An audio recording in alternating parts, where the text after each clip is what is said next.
ขอบพระคุณพระครูสมุวิศวรกิจโจในสถานีตัวยวันนี้เป็นรายการของท่านพระครูสิริอมราภิรัตน์ตอนนี้ท่านเดินทางมาถึงแล้วพอดีเลยนะนี่ก็ลวดเปิดสถานีท่านก็มาพอดีนิมนต์เลยนะครับวันนี้ขอเจริญพรญาติโยมทั้งหลายได้ฟังธรรมจากท่านพระครูเนาะตั้งแต่บัดนี้เป็นต้นไป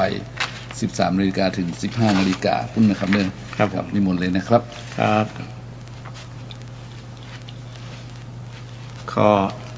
นอบน้อมแด่พระรัตนตรัยที่พระพุทธพระธรรมพระสงฆ์คุณพระพุทธที่สูงล้ำคุณพระธรรมที่สูงส่งคุณพระสงฆ์ที่สูงเลิศอันก่อเกิดเป็นพระรัตนตรัยขอถวายความเคารพนอบน้อมพระมหาเถรานุเถระทุกรูปทุกตนซึ่งมีพระเดชพระคุณหลวงพ่อเจ้าคณะจังหวัดเป็นต้นเป็นประธานขอเจริญพรศรัทธาญาติโยมนักศีลนักบุญปอกแม่ออกทุกท่านทุกคนที่รับฟังรายการอยู่ณขณะนี้ซึ่งวันนี้ก็เป็นวันพุธที่19 สิงหาคม 2563ซึ่งวันนี้อาตมาภาพพระครูสิริอมราภิรัตน์วัดสันอุ้มเชิงดอยสะเก็ดก็ได้มาจัดรายการให้ศรัทธาท่านผู้ฟังทั้งหลายได้รับฟังแห่งวันหนึ่งหลังจากที่ได้หายไป2-3 พุธแล้วนะเพราะว่ามีตั้งสถานีเพิ่นก็ได้จัดรายการสดได้ไปถ่ายทอดสดหรือว่าได้ไปมี การขัดตกบกพร่องเรื่องทางสถานีก็เลยบ่ได้สามารถมาออกรายการมาจัดรายการก็คือเติงหาอยู่ เติงหาว่าวันพุธนี้จะต้อง นำเรื่องธรรมะมงคลมาอู้กับศรัทธาญาติโยมแต่พุธที่แล้วพุธที่แล้วบ่ได้มาอู้สักกรรมตั้งใจจะมาอู้วันนี้ก็บ่เสียความตั้งใจเช่นเดียวกันได้ตั้งใจมาเริ่มรายการเลยนะมาเมาเวลาคนเดียว ซึ่งท่านอาจารย์พระครูประภัตไทยชัยคุณก็ได้มีความเมตตาได้มอบเวลาตั้ง2 ชั่วโมงซึ่งท่านก็ได้เป็นเจ้าของรายการธรรมะเพื่อสืบสานและเพิ่มแรงบันดาลใจวัดชัยสถานหรือว่าป่าเสาน้อยเนี่ยซึ่งศรัทธาญาติโยมก็รู้จักคุ้นเคยดีเนาะซึ่งท่านอาจารย์ท่านก็เป็นพระนักเทศหลายที่หลายแห่งทางวิทยุคืนนี้ก็เป็นคืนหนึ่งที่ท่านอาจารย์พระครูประภัตได้เป็นเจ้าของรายการธรรมะเพื่อสืบสานและเพิ่มแรงบันดาลใจจึงก็ ศรัทธาญาติโยมที่ติดตามฟังเป็นประจำก็คงจะคุ้นเคยคงจะติดตามตลอดนะถึงวันพุธแล้วก็หันขึ้นมาที่ขึ้น 104.5 เมกะเฮิรตซ์ ซึ่ง มีท่านพระครูสุมุวิสุวัตวรจิตโจซึ่งเป็นนายสถานีซึ่งดูแลเกี่ยวกับเรื่องสถานีวิทยุขึ้นพระพุทธศาสนาแห่งชาติและสังคมวัดไฟหินเนี่ยท่านได้ดูแลในส่วนนี้ก็ต้องขอกราบพระคุณท่านอาจารย์พระครูสมุวิสุวัตวรจิตโจที่ท่านได้เอื้ออำนวยเกี่ยวกับการรายการธรรมะของทางวัดชัยสถานหรือว่าวัดป่าเสาน้อยชื่อรายการว่าธรรมะเพื่อสืบสานและเพิ่มแรงบันดาลใจวันนี้ก็จะได้นำธรรมะมาอู้จากศรัทธาญาติโยมซึ่งก่อนหน้านี้ก็ตั้งใจว่าจะอู้หลายๆเรื่องเลยมันเลยเวลาไปแล้ว อย่างเช่นอู้เรื่องแม่เรื่องอย่างตั้งใจเนาะเพราะว่าเดือนนี้เป็นเดือนแม่เนาะ12 สิงหาผ่านมานะก็เลยคงจะบอกอู้เรื่องแม่ละ เพราะมันเลยมาแล้วเนาะคงจะต้องให้มันเข้ากับบรรยากาศโดยเฉพาะช่วงนี้เกี่ยวกับสถานการณ์บ้านเมืองเนาะบ้านเมืองโดยเฉพาะเชียงใหม่เขาก็มีข่าวว่า โรคโควิดมาป้วนเปี้ยนแถวเชียงใหม่ นะมีคนจากปุ่นจากต่างประเทศมาเลเซียเนี่ยเพิ่นนำเชื้อมาติดนะมาแอวที่เชียงใหม่ด้วยนะเพราะว่ามีแฟนมีภรรยาเป็นคนเชียงใหม่ว่านนะตามข่าวเดี๋ยวนี้ก็ดูได้รับการตรวจสอบตรวจสุขภาพที่โรงพยาบาลนครพิงค์อยู่ว่าอาการจะเป็นจะไดช่วงนี้ก็คงจะรับทราบผลแล้วเนาะตะวานี้วันก่อนนี่เป็นมีข่าวบ้านก็เป็นการตื่นตัวของคนเชียงใหม่ว่าไปไหนก็ต้องอย่ากาดตกก็ต้องใส่แมสใส่หน้ากากกันป้องกันไว้ก่อนเพื่อที่จะระมัดระวังบ่ให้เกิดโรคติดต่อโควิดนี้เกิดขึ้นกับตัวเฮาก็ระมัดระวังไว้ดีกว่าบางคนบางท่านก็ดำเนินชีวิตจนเป็นปกติแล้วเนาะไปออกบ้านไปก็ใส่จนคุ้นจนชินไปนะบางคนแต่ก่อนแรกๆเลยมันก็คงบอกเกยเนาะใส่ไปใส่มามันก็เกยนะอย่างเราทำอย่างเสพบ่อยๆทำบ่อยๆเนี่ยมันจะคุ้นเคยอย่างศรัทธาญาติโยมฟังเทศน์บ่อยๆฟังอย่างบ่อยๆมันก็คุ้นเคยนะวันไหนบ่ได้ฟังมันก็รู้สึกว่าขาดอย่างสักอย่างนะประมาณนั้นการใส่หน้ากากเช่นเดียวกันมันใส่มาเป็นหลายวันนะเนาะเป็นร้อยวันแล้วนะเป็นร้อยวัน100 กว่าวันมาแล้วนะ3-4 เดือน5 เดือนมาแล้วเนี่ยมันก็ทำให้เราคุ้นเคยมันก็บ่ยากเกี่ยวกับที่เราจะป้องกันเวลาออกจากบ้านจากจองไปเนาะตามหลักจริงๆถ้าอยู่ในบ้านก็คงหมดใจอย่างเพราะว่าคนสมาชิกในบ้านก็บ่มีอย่างนะแต่ว่าเราออกนอกบ้านนะไปธุระปะปังไปกาดไปแอลกาดแอลลีคนนักคนหลายก็บ่ฮู้ว่าไผเป็นไผเนาะคน ที่ติดเชื้ออาจจะมีในบรรดากลุ่มนั้นก็ได้นี่เป็นต้นนะก็ต้องโดยความปรารถนาดีให้ศรัทธาญาติโยมใส่หน้ากากใส่แมสไว้ป้องกันไว้ก่อนป้องกันไว้เพื่อบ่ให้ติดเชื้อโรคอันนี้ซึ่งเดี๋ยวนี้ก็ยังติดกันอยู่ทั่วโลกนะยิ่งตั้งตะวันตกนะแถวยุโรปแถวนั้นกันติดกันหน้ากันยังบ่ซาเท่าเดียวนะคนติดเป็นหลายล้านคนนะ20 กว่าล้านคนแล้วเนี่ยนะเนาะนะ22 23 ล้านซึ่งก็ถือว่านักอยู่นะคนตายก็เกือบล้านคนแล้วนะซึ่งก็เป็นจำนวนนักพอสมควรนะคือก็ถ้าเกิดกับคนที่มีคุณภาพคุณค่าต่อสังคมมันก็ทำให้เกิดความเสียดายเนาะเช่นบุคคลที่มีความสามารถเป็นกำลังของครอบครัวเป็นกำลังของประเทศชาตินะสังคมประเทศชาติคนนั้นได้ติดเชื้อไปแล้วนะถึงแก่ชีวิตนี่เป็นต้นเนาะก็เป็นที่น่าเสียดายนี่เป็นต้นเนาะน่าเสียดายนะเพราะว่าชีวิตของเราก็ถือว่าถ้าตายแล้วก็ถือว่าจบกันประมาณนั้นนะจบกันนะอนาคตก็หมดเลยฉะนั้นก็รักษาชีวิตของใครของมันก็แล้วกันเนาะโดยความบ่ประมาทระมัดระวังใส่หน้ากากไว้นะใส่หน้ากากไว้ซึ่งช่วงสถานการณ์ปัจจุบันนี้ก็มีข่าวนักหลายญาติโยมนะฟังดูข่าวทางทีวีก็ดีนะทั้งข่าวโซเชียลทาง เดี๋ยวนี้สปะนะทางที่ข่าวต่างๆที่มันเกิดขึ้นนะอย่างช่วงวัน2 วันที่ผ่านมา2-3 วันที่ผ่านมาก็มีข่าวเกี่ยวกับเรื่องการประท้วงประชุมของนักศึกษาอย่างเป็นต้นเนาะซึ่งก็บ่งบอกถึงความขัดแย้งในนี้เนาะความขัดแย้งเกี่ยวกับเรื่องการเมืองการบ้านการเมืองกันนี่แหละเนาะกับเรื่องคนรุ่นใหม่และก็เป็นเรื่องความขัดกันนะขัดกันเมื่อขัดกันแล้วก็มีการประท้วงมีอย่างต่างๆนานาทำให้มีภาพที่เห็นอยู่นะซึ่งในฐานะเป็นตู้เจ้าก็มีความคิด วิตกกังวลเช่นเดียวกันว่าอันจะนำไปสู่ความขัดแย้งที่รุนแรงโดยการทำร้ายกันด้วยใช้กำลังได้จะทำให้เกิดการสูญเสีย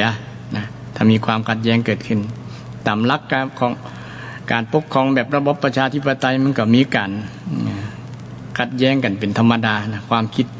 คนต่างพ่อต่างแม่ คนพ่อแม่เดียวกันก็ยังลูกออกมามีลูก 3-4 คนก็ยังมีความคิดเห็นต่างกันก็เป็นธรรมดาแต่ความเห็นต่างนี้ก็ต้องอยู่บนพื้นฐานของความถูกต้องนะถ้าเอาความถูกต้องหรือเอาหลักธรรมมายึดในการความคิดเห็นของเรามันก็จะยุติได้แต่ถึงวันนี้เอาหลักการที่ว่าเป็นหลักกู หลักกูถูกอย่างเป็นต้นนะมันก็เลยเกิดความบ่ยอมกันขัดแย้งกันนะแตกสามัคคีกันทำให้เกิดความบ่สงบเรียบร้อยนะบ่สงบเรียบร้อยนะต่างๆนานาเกิดขึ้นนะโดยเฉพาะข่าวบางอย่างที่เราได้ดูได้บางครั้งก็เชื่อได้พ่องบ่เชื่อได้หลายบางครั้งก็เชื่อเต็มร้อยก็มีบางครั้งเชื่อได้น้อยเดียวก็มีซึ่งอันนี้ต้องใจดุลพินิจพิจารณาในการเสพข่าวดูข่าวมาในฐานะเป็นตุเจ้าก็บอกเข้าข้างฝ่ายใดฝ่ายหนึ่งนะเปิ้นก็เป็นสิทธิเสรีภาพของแต่ละคนมีเสรีในการแสดงความคิดเห็นในการแสดงความคิดเห็นต่างๆนานาได้อยู่แล้วแต่ว่าต้องมีขอบเขตว่าบ่ไปละเมิดสิทธิเสรีซึ่งกันและกันเพราะว่าจะทำให้เกิดความเดือดร้อนไปใจความรุนแรงนี่เป็นต้นเนาะแต่ก็คงจะบ่มีคนที่ถูกประท้วงก็บ่ใจอำนาจบาดใหญ่บ่ใจความคุกคามนี่เป็นต้นก็ตั้งใจเหตุผลอธิบายชี้แจงให้กับคนที่เพิ่นยังมีความสงสัย ที่ไปประท้วงเฮาอย่างเช่นลูกมาประท้วงพ่อท้วงแม่เนี่ยเนาะแม่ก็ต้องมีหน้าที่ต้องตอบลูกเป็นได้มาประท้วงนี่เป็นต้นก็ต้องหาเหตุผลต้องให้เขาตอบให้เขาบอกหรือว่าอธิบายให้เขาฟังว่าที่ลูกเข้าใจนั้นเป็นอย่างนี้นะผมเข้าใจเลยเป็นลักษณะนั้นมันก็จะหาทางลงได้ แต่นี่กับบางทีวิธีการปฏิบัติมันก็นำไปสู่ความขัดแย้งยิ่งขึ้นเพิ่มขึ้นก็มีมันอยู่ที่วิธีการอย่างหนึ่งวิธีการที่จะปฏิบัติให้เกิดความยุติศรัทธาคงเคยได้ยินว่าคำยุติธรรมเนาะยุติธรรมการยุติธรรมเนี่ยยุติธรรมนี่มันต้องทำแปลว่าทำที่ให้ทันเกิดความการยุติเกิดความยุติธรรมะนี่แหละทำให้เกิดความยุติความถูกต้องเนี่ยนะความถูกต้องความถูกต้องที่จะทำให้เกิดความยุติเมื่อความถูกต้องบ่มีที่ใดมันก็หาความยุติบ่มียุติธรรมบ่มีมันก็เกิดปัญหาเกิดความเดือดร้อนเขาจะหันเกิดขึ้นในสังคมก็เพราะว่าคนขาดธรรมะนะญาติโยมในส่วนนี้เองอาตมาอยากจะเสนอเกี่ยวกับเรื่องธรรมะข้อนี้มีความสำคัญมากๆเลยเกี่ยวกับการดำเนินชีวิตที่ทุกคนลืมไปว่าเขา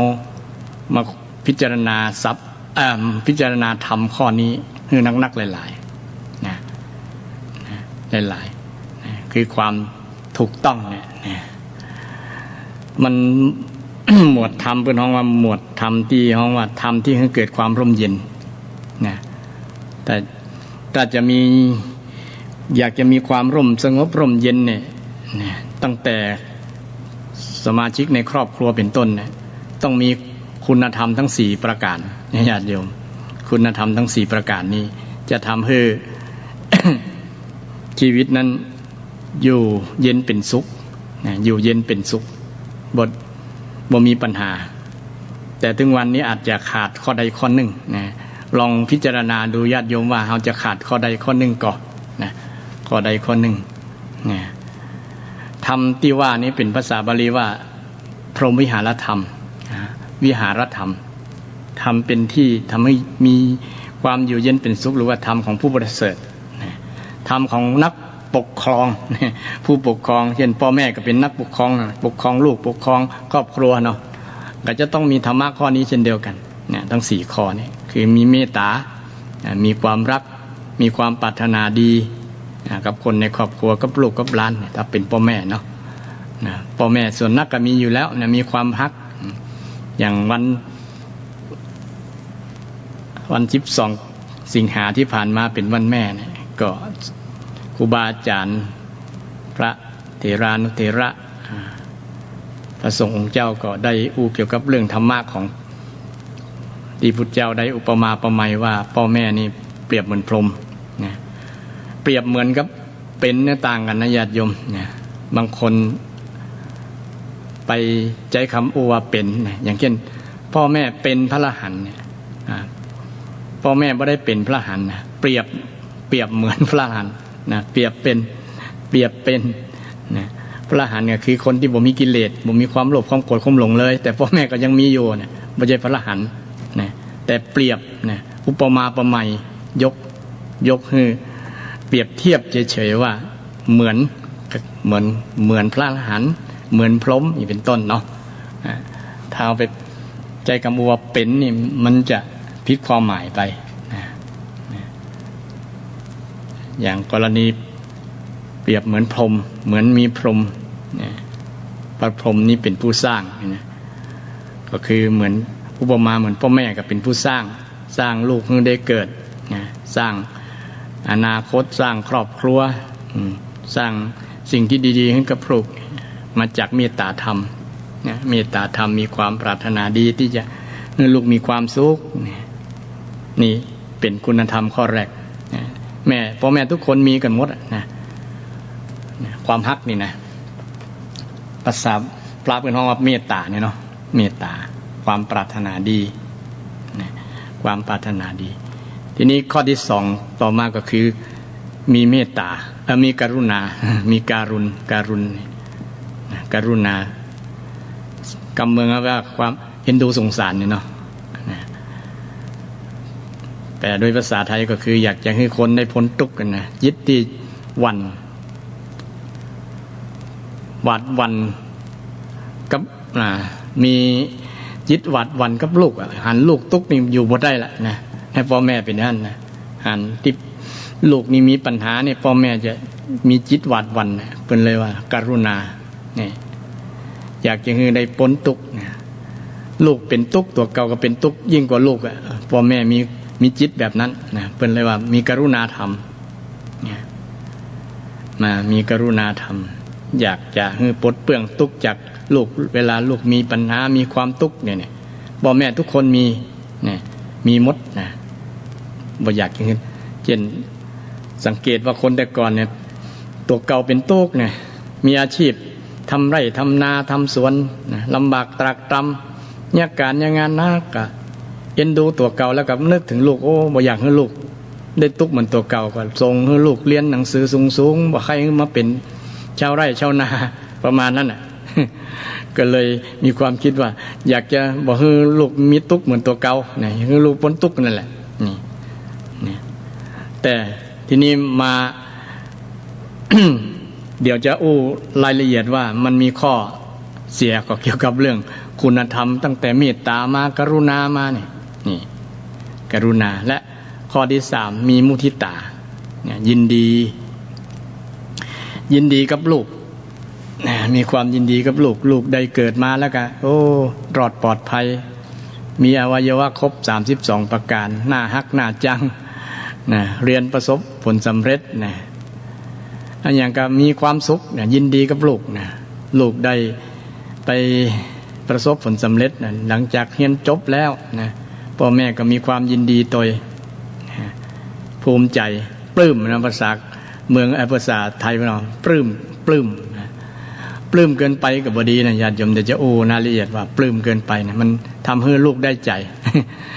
ลูกยะโสโอหังก็เพราะว่าพ่อแม่ปลื้มลำไปนะ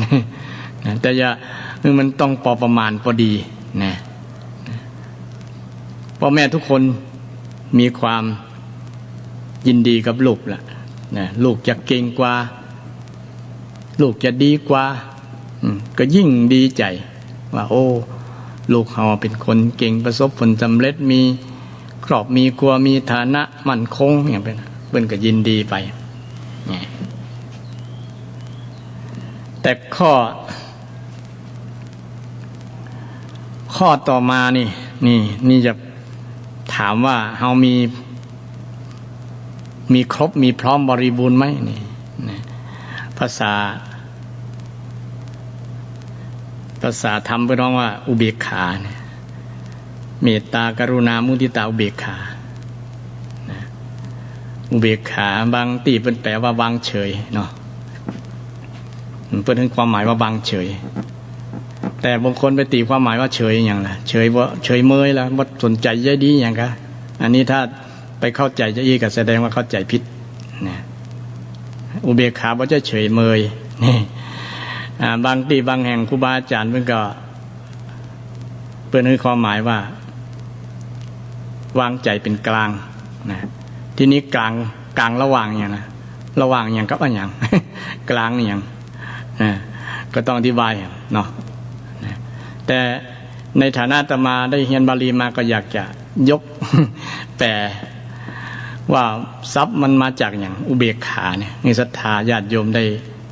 ด้รู้ตัวได้หูตัวว่าอ๋ออุเบกขามันมาจากทรัพย์นี่แหละเนี่ยอุเบกขามาจากอุปะอ่างสระอุปอปาเนี่ยอุปะไม่ใช่อุบะนะฮะอุปะแปลว่าเข้าไปใกล้มั่นเนี่ยเข้าไปเนี่ยเข้าไปแหละใกล้มั่นสามอย่างแต่สามอย่างเข้าไปอย่างเช่นอุบาสิกาแปลว่าเข้าไปใกล้เข้าไปนั่งใกล้มาจากอันนี้แหละอุปะนี่แหละอุบาสิเนี่ยอุบาสิกาสิกาแปลว่าผู้นั่งใกล้ผู้เข้าไปนั่งใกล้เนี่ยอุบาสกผู้เข้าไปนั่งใกล้เนี่ยนั่งใกล้พระรัตนตรัยนี่ซับเดียวกันญาติโยมอุปะเหมือนกันนี่แต่อิขะเบกขาเนี่ยนะอุเบกขาเนี่ยภาษาบาลีเป็นปอปานะภาษาไทยเป็นบอใบไม้เนี่ยแล้วตติเบกขาเนี่ยนะแยกออกมาเป็นเอนะเอขานะหรือว่าเบขานะมาจากอิขะแปลว่าดูนะเขานะตรวจดูตรวจตราเนี่ยคือเขาไปพิจารณาหรืออันเมื่อรวมกันแล้วนะอิขะในความดู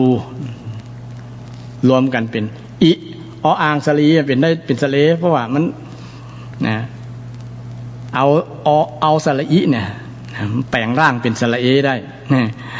นะภาษาก็แปลงร่างได้นะลบได้ซ้อนได้นี่เป็นต้นนะมันเป็นลักษณ์ไวยากรณ์ญาติโยมนะสำเร็จรูปเลยเป็นอุเบกขานะอุเบกนั่นแหละนะกลายมาเป็นภาษาไทยบอใบไม้เป็นอุเบกขานะมาจากอุปะเข้าไปใกล้มันและอิขะนะเป็นอิขานะอุเบกขานะซึ่งแปลรวมกันแล้วว่าเข้าไปดูนะเข้าไปใกล้อุปะเข้าไปใกล้มั่นนะดูให้มันมั่นคือถ้าว่ามั่นเนี่ยก็คือมันจิตมันมั่นคงนะมันบ่หวั่นไหวเนี่ยจะแปลตัวนี้ก็ได้นะมั่นละนะดูแบบมันมั่นนะจิต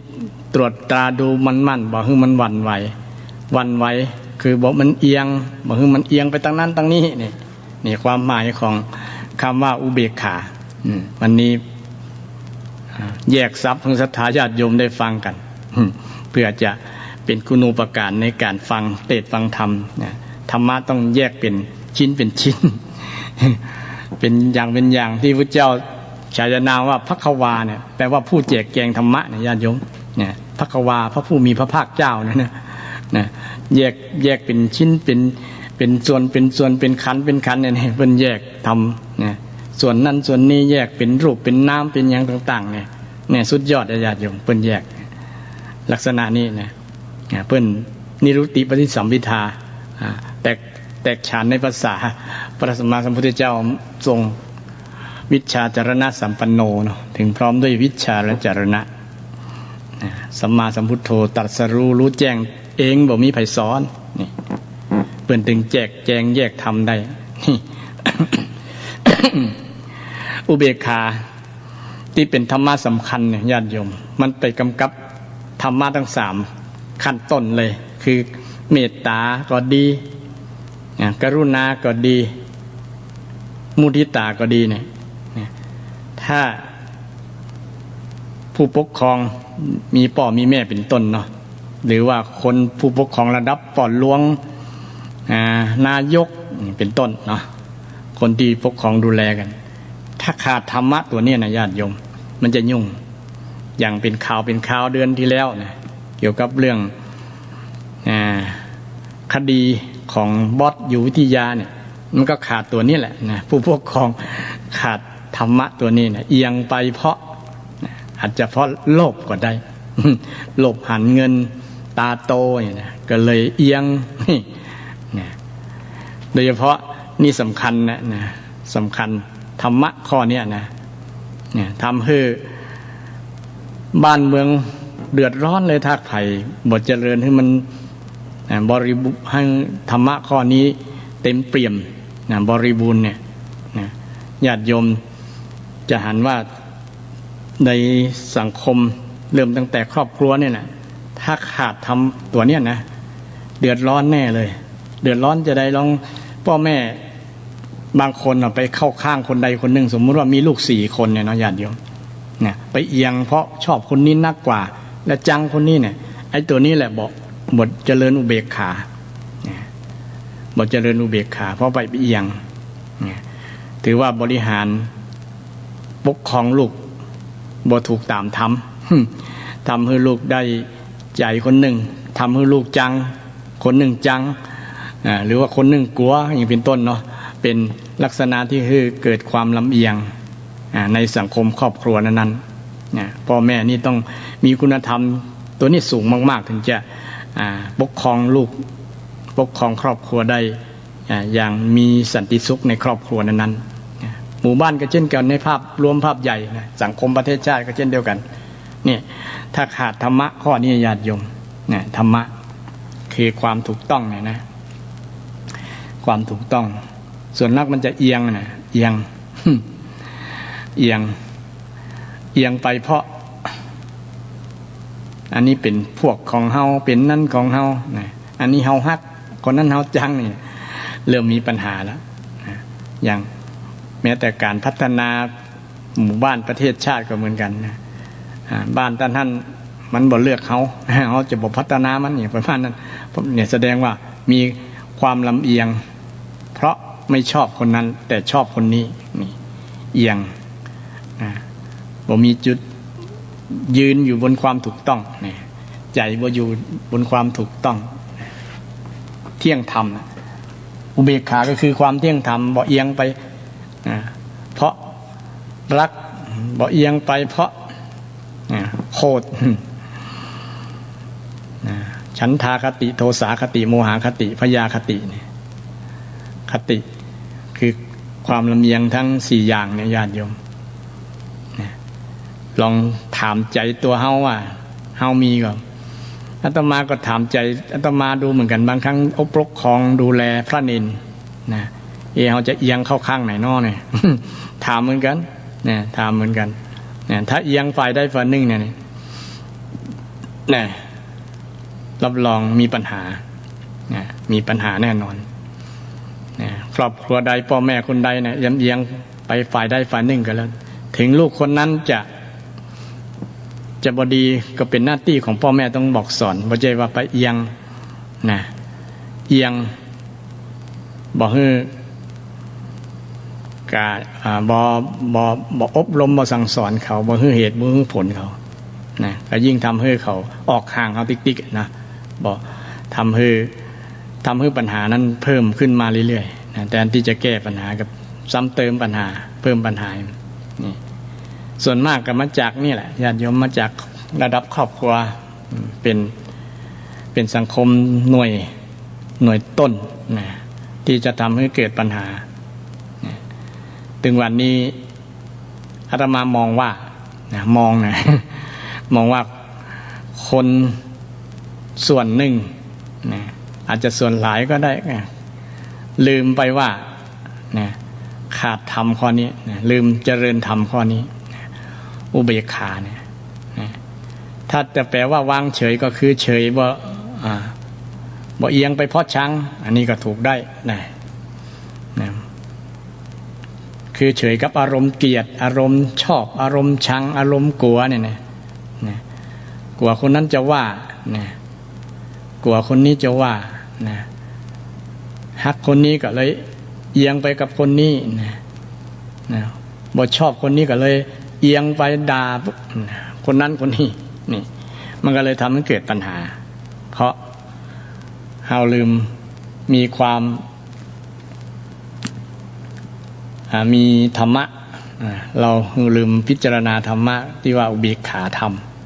อุเบกขาธรรมเป็นธรรมะชั้นสูงเลยญาติโยม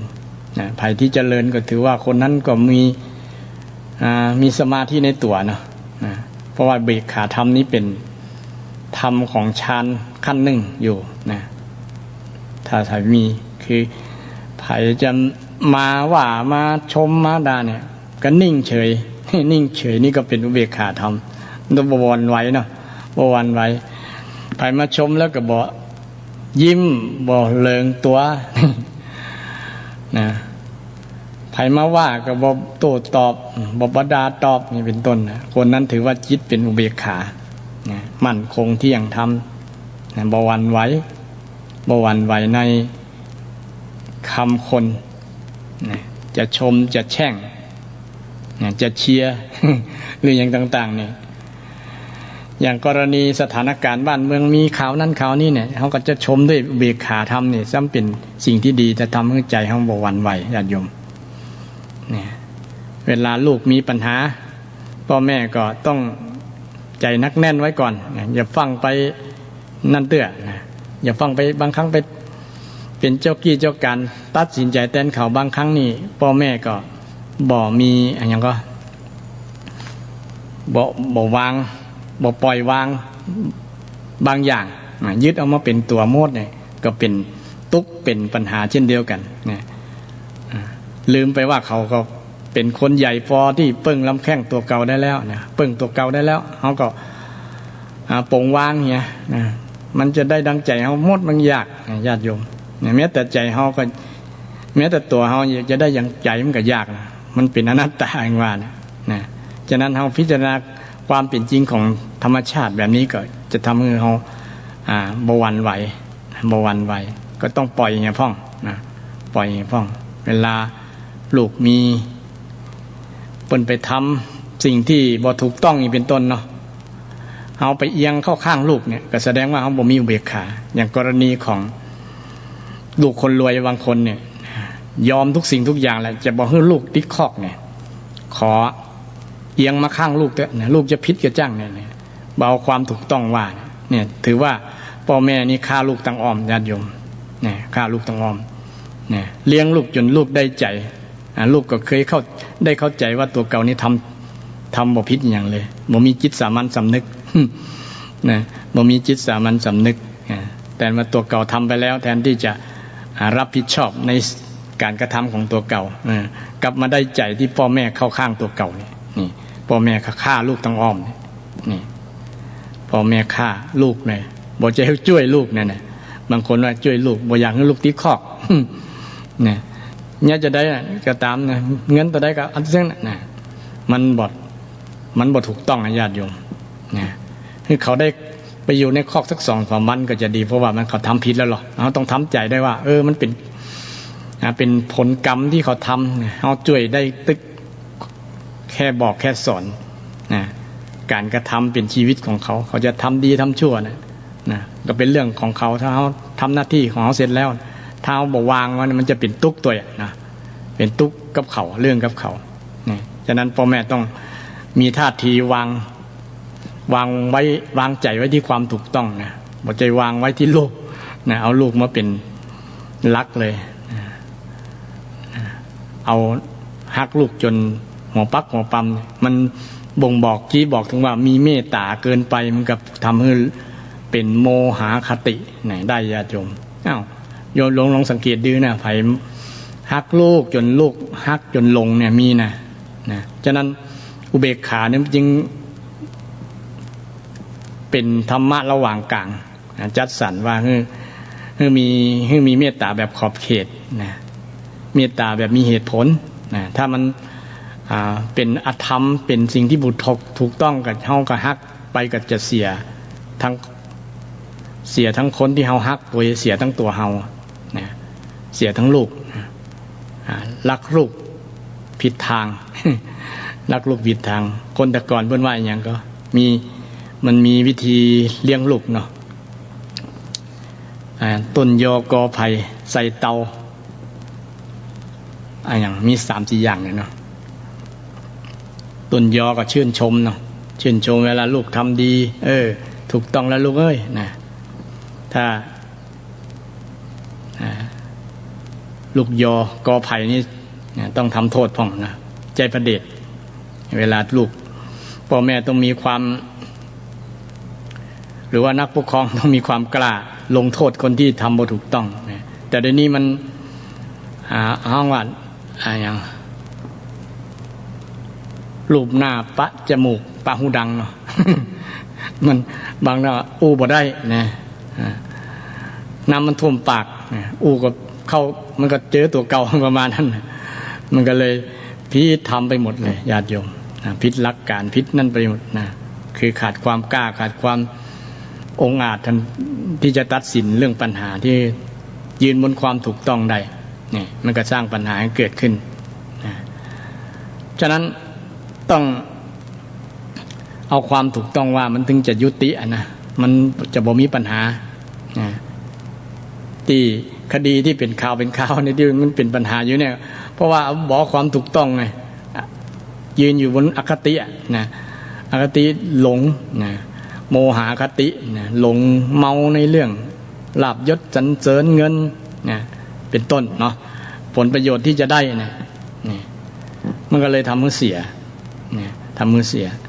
มองในแง่หนึ่งสถานการณ์ปัจจุบันนี้คนต้องการเรียกร้องความถูกต้องความดีงามญาติโยมนะสังคมอยู่บนความดีงามจริงๆไปรอดนะถ้าไปบ่รอดนะมันเอาเปรียบมันเป็นจะว่างว่า2 มาตรฐานนี่นะ2 มาตรฐานนี่มันเปรียบเทียบได้หรอนะคนรวยทำผิดแล้วไม่ติดคอกนะคนจนทำผิดน้อยเดียวติดคอกเนี่ยมันเปรียบเทียบกันนะแสดงว่ากฎหมายบ่ศักดิ์สิทธิ์นี่จริงกฎหมายก็เป็นสัญลักษณ์เป็นตัวอักษรเป็นพยัญชนะเขียนไว้มันก็เป็นนั่นแต่ว่าคนปฏิบัติเนี่ยมันอยู่ที่คนนี่แหละบ่ศักดิ์สิทธิ์นะอยู่ที่จิตใจการประพฤติปฏิบัติเนี่ยบ่ถูกต้องนะขาดธรรมนั่นเองขาดความถูกต้องเนี่ยไอ้เวกขานี่สำคัญญาติโยมในการดำเนินชีวิตนะถึงวันเนี่ยเราก็เอียงไปตัวนั้นเอียงไปตัวนี้นั่นแหละนะ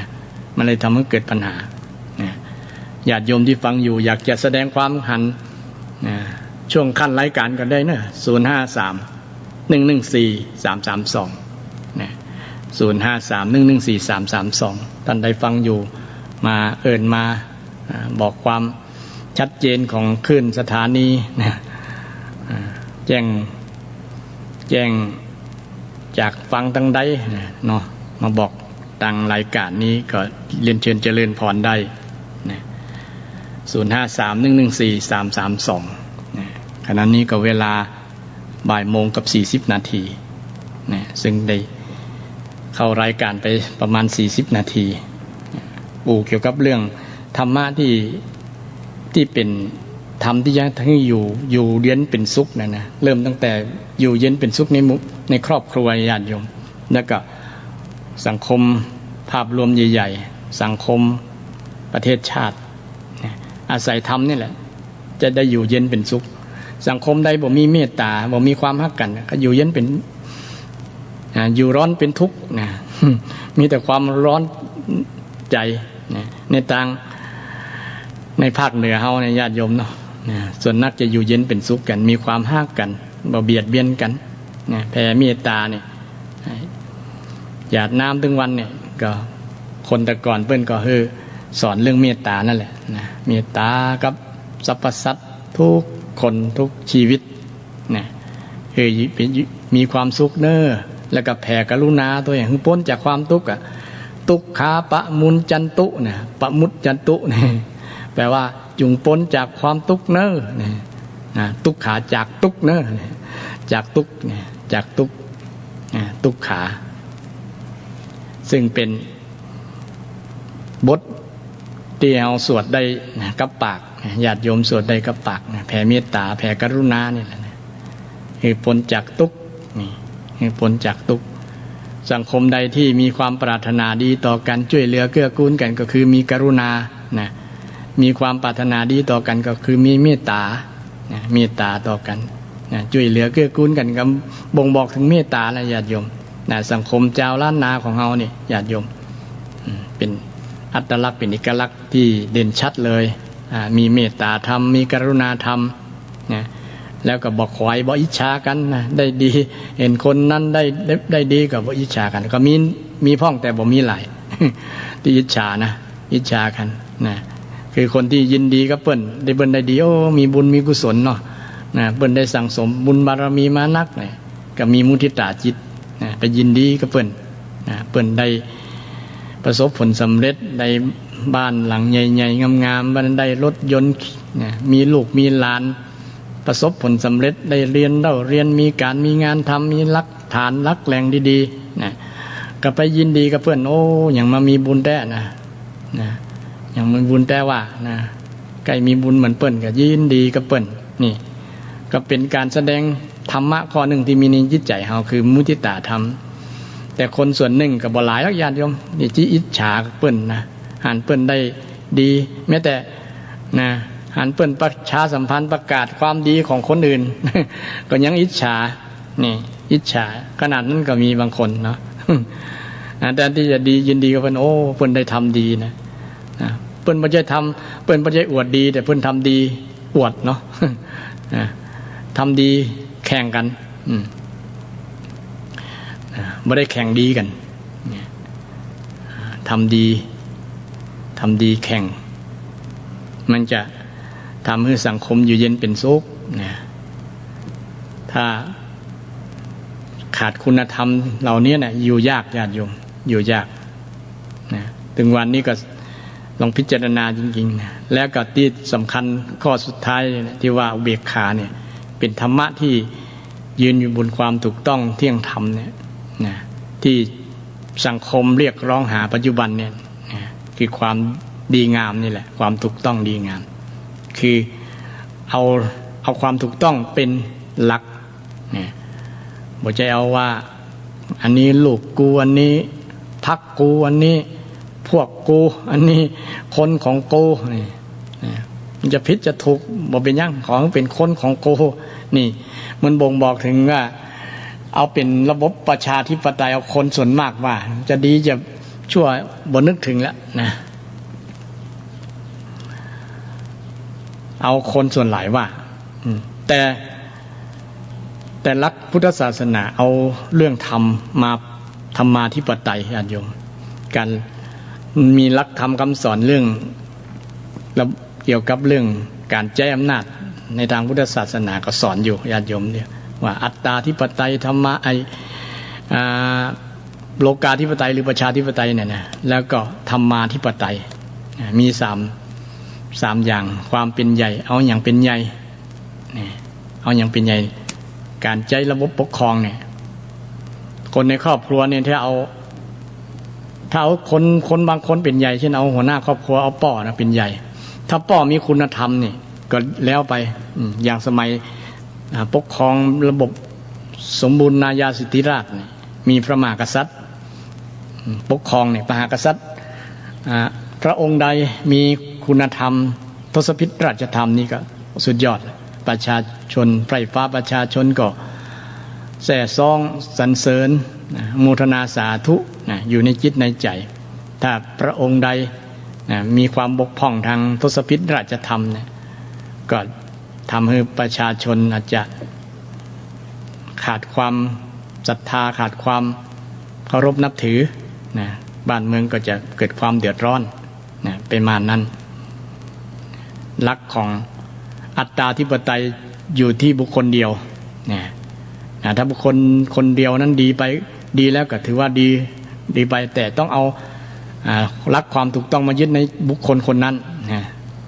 บุคคลนั้นถึงจะเป็นการปกครองที่อยู่เย็นเป็นสุขแต่บางครั้ง ระบบการปกครองมันใหญ่เนาะก็ต้องอาศัยคนหลายคนนะอาศัยคนหลายคนเพื่ออยู่กันเป็นหมู่เป็นคณะเป็นสังคมนะก็ปกครองแบบคนหลายคนเอาคนหลายคนว่านะจะยะจะใดแต่คนหลายคนว่า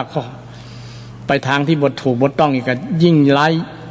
ยิ่งเสียใหญ่เลยญาติโยมอย่างกรณีแต่ก่อนเปิ้นมองว่าการกระจายอำนาจการปกครองมาสู่ชนบทนะสู่ภาคส่วน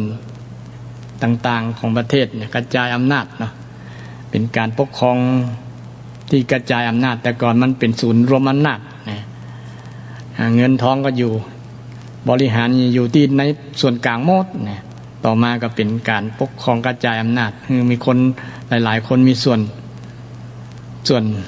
ร่วมในการบริหารประเทศนี่ก็มีการออกกฎหมายเป็นการมีองค์กรต่างๆนะมีเทศบาลมีอบตมีอบจมีอย่างต่างๆเนี่ยที่กระจายอำนาจแบ่งงานกันทำพัฒนากันช่วยกันพัฒนาแต่ถ้าคนเหล่านั้นนะบ่มีธรรมะในจิตในใจนะบริหารประเทศด้วยทุจริตคอร์รัปชันนี่เสียหายมากญาติโยมยิ่งเสียหายกว่าบุคคลคนเดียวบริหารประเทศบริหารประเทศฉะนั้นมันจึงจบลงที่ว่าธรรมาธิปไตยเนี่ยนะจะบริหารคนเดียวก็ตามหลายคนก็ตามต้องอาศัยธรรมะนะธรรมะเป็นพื้นนะเป็นหลักเลยนะเป็นใหญ่เอาธรรมะเป็นใหญ่อย่างอื่นมันหมดถ้าอยู่ในความบ่ถูกต้องนั่นก็เป็นผลเสียนะเกิดขึ้นกับระบบการปกครองนะมันก็จะบ่มีความสงบร่มเย็นนะต้องอาศัยธรรมะเนี่ยถึงวันนี้คนเรียกร้องนี่แหละธรรมะความถูกต้องความดีงามเนี่ยนะจริงประชาธิปไตยมันก็เสียงไผ่นักดึงไปต่างนั้น ถ้าเอาความถูกต้องมาเป็นหลักแล้วนะมันจะไปรอดนะมันจะบ่มีปัญหานะบ่มีไผแย้งล่ะเท่าธรรมะเนี่ยความถูกต้องเนี่ยนะมันจะบ่เกิดปัญหาอย่างเช่นเอาอุเบกขามาพัฒนาจิตใจตัวเก่านะมาเจริญให้มันนักๆนี่อุเบกขาความนิ่งความบ่หวั่นไหวกับโลภะโทสะโมหะนั่นแหละบ่หวั่นไหวกับกิเลสอยู่บนความถูกต้องนะความดีงามนะซึ่งก็จะนำไปสู่ความสงบสุขญาติโยมนะสงบสุขแต่ถึงวันนะลองสังเกตดูเถอะนะญาติโยมนะสังเกตดูนะว่าแต่ละตีละแห่งนี่มีปัญหาเกิดขึ้นก็เพราะว่าคนมันเอียงนั่นแหละขาดอุเบกขาเนี่ยเอียงไปด้านนั้นเอียงไปทางนี้นะลืมพิจารณาไปธรรมะที่จะทำให้เกิดสงบร่มเย็นเนี่ยข้อสุดท้ายนี่สำคัญมันจะคุมธรรมะแห่ง3ข้อคุมเมตตาตัวคุมกรุณาคุมมุทิตาตัวนี่เมตตานักลำไปคือฮักลำไปก็เป็นทุกข์ไงญาติโยมพุทธเจ้าว่าอย่างมีคำประสิทธิ์แล้วนะฮักลูกไปนักไปก็เป็นทุกข์เนี่ยความทุกข์ย่อมเกิดแต่ความรักนี่เนี่ยความทุกข์ย่อมเกิดจากความรักใครมีความฮักนักเนี่ยมันก็เกิดเป็นความใคร่ได้นะมันจะแปลเป็นความใคร่ได้นะต้องรักพอประมาณนะรักพอประมาณประมาณนะประมาณไหนล่ะก็เอาเบียขาเนี่ยว่านะมันทำที่เฮาฮักมันถูกต้องก็มันผิดก็เช่นหันลูกไปทำความชั่วนะไปเสพยาบ้าเนี่ยนะเฮายังจะชอบลูกคนนั้นอยู่กะนะต้องสั่งให้เขายุถ้าเฮาฮักจริงนะต้องมีเมตตาแท้ๆนะต้องช่วยให้เขาพ้นทุกข์ล่ะนะเขามีทุกข์แล้วนะลูกกำลังติดยาบ้าติดการพนันติดเหล้าติดยาเนี่ยนะ ก็ต้องให้การอบรมเนี่ยจะได้ก็ตามให้เขานะอย่าไปตัวใจนะถ้าฮักแต่นะบางคนบอกว่าอย่างละเอาเถอะนะลูกมันเป็นความสุขลูกนะเอาเต็มที่ เนี่ยก็มีบางคนนะมูจะได้ถ้าไปเดี๋ยวนี้ซ้ำกลัวลูกหรอเป็นไอ้พยาคตินะกลัวลูกจะมาฆ่าแต่หรอกบางคนเนาะแม่วันนั้นได้หันข่าวก็แม่อบรมด้วยความปรารถนาดีนะอยากให้ลูกเลิกไอ้คนที่ติดยาเนี่ยญาติโยมมันบ่มีเหตุมันบ่มีผลอย่างใดมันบ่รู้ว่าคนนั้นเป็นพ่อเป็นแม่แล้วนะมันถ้าถึงขั้นระดับที่มันติดมันถอยบ่ได้แล้วนะฉะนั้นก่อนที่มันจะเริ่มต้นใหม่ๆเนี่ยมันยังพอแก้ไขได้ญาติโยมเข้าใจเลยอย่าไปต้อยใจเขานะถ้าเราทำบ่ได้ก็ขอไผร่วมมือตั้งผู้ปกครองป่อหลวงก้าผู้ที่เป็นเจ้าหน้าที่ก้าเนี่ยนะให้เขาดูแลแทนเรานะบ่ใจไปต้อยใจเขาจังมันเถอะนะมันชอบแบบกับปล่อยมัน บางคนต้อยใจลูกก็มีนะเคยมีแม่บางคนหัน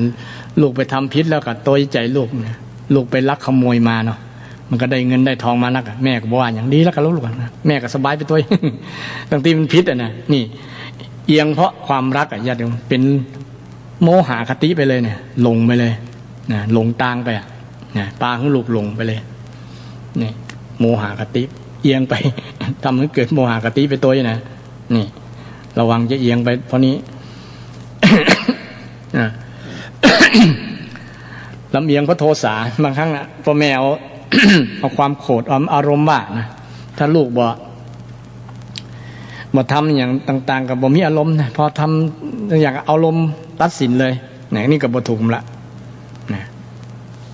เอาอารมณ์โกรธนะบ่ชอบเนี่ยมาตัดสินมาว่าลูกมาอย่างลูกมาแจ้งมาด่าอย่างต่างๆเนาะเป็นการทำให้ลูกจังตัวเก่าไปทางโดยตรงโดยทางอ้อมก็ว่าได้นะซึ่งก็เป็นปัญหาสังคมเกิดขึ้นเกือบทุกวันแหละนะที่พ่อแม่ปฏิบัติกับลูกในประมาณอย่างนี้นะซึ่งมันเป็นคุณธรรมที่สำคัญญาติโยมในการดำเนินชีวิตที่จะต้องมีความถูกต้องเนี่ยนะถึงแม้บุคคลคนนั้นจะเป็นลูกเขาก็ตามเป็นคนที่เฮาฮักมอกใดก็ตามถ้ามันผิดแล้วนะมันผิดแล้วมันจะเสียทั้งเฮาตัวเสียทั้งคนที่เฮาฮักนั่นแหละถ้าเฮาบ่จัดการเฮาบ่ยืนบนความถูกต้องนะเฮาต้องยืนบนความกล้าแล้วนะกล้าที่จะนั่นกล้าที่จะสอนกล้าที่จะบอกเพราะว่าพ่อแม่นี่มีหน้าที่ว่าห้ามลูกไม่ให้ทำความชั่วนะข้อแรกเลยนะข้อแรกเลยแหละว่าห้ามลูกไม่ให้ทำความชั่วนี่ญาติโยมพ่อแม่คนใดห้ามลูกนะห้ามลูกมันบ่ถูกนะลูกเนอะทีแรกเขาก็บอกดีๆก่อนเนาะทั้งสองมาก็ต้องใจเสียง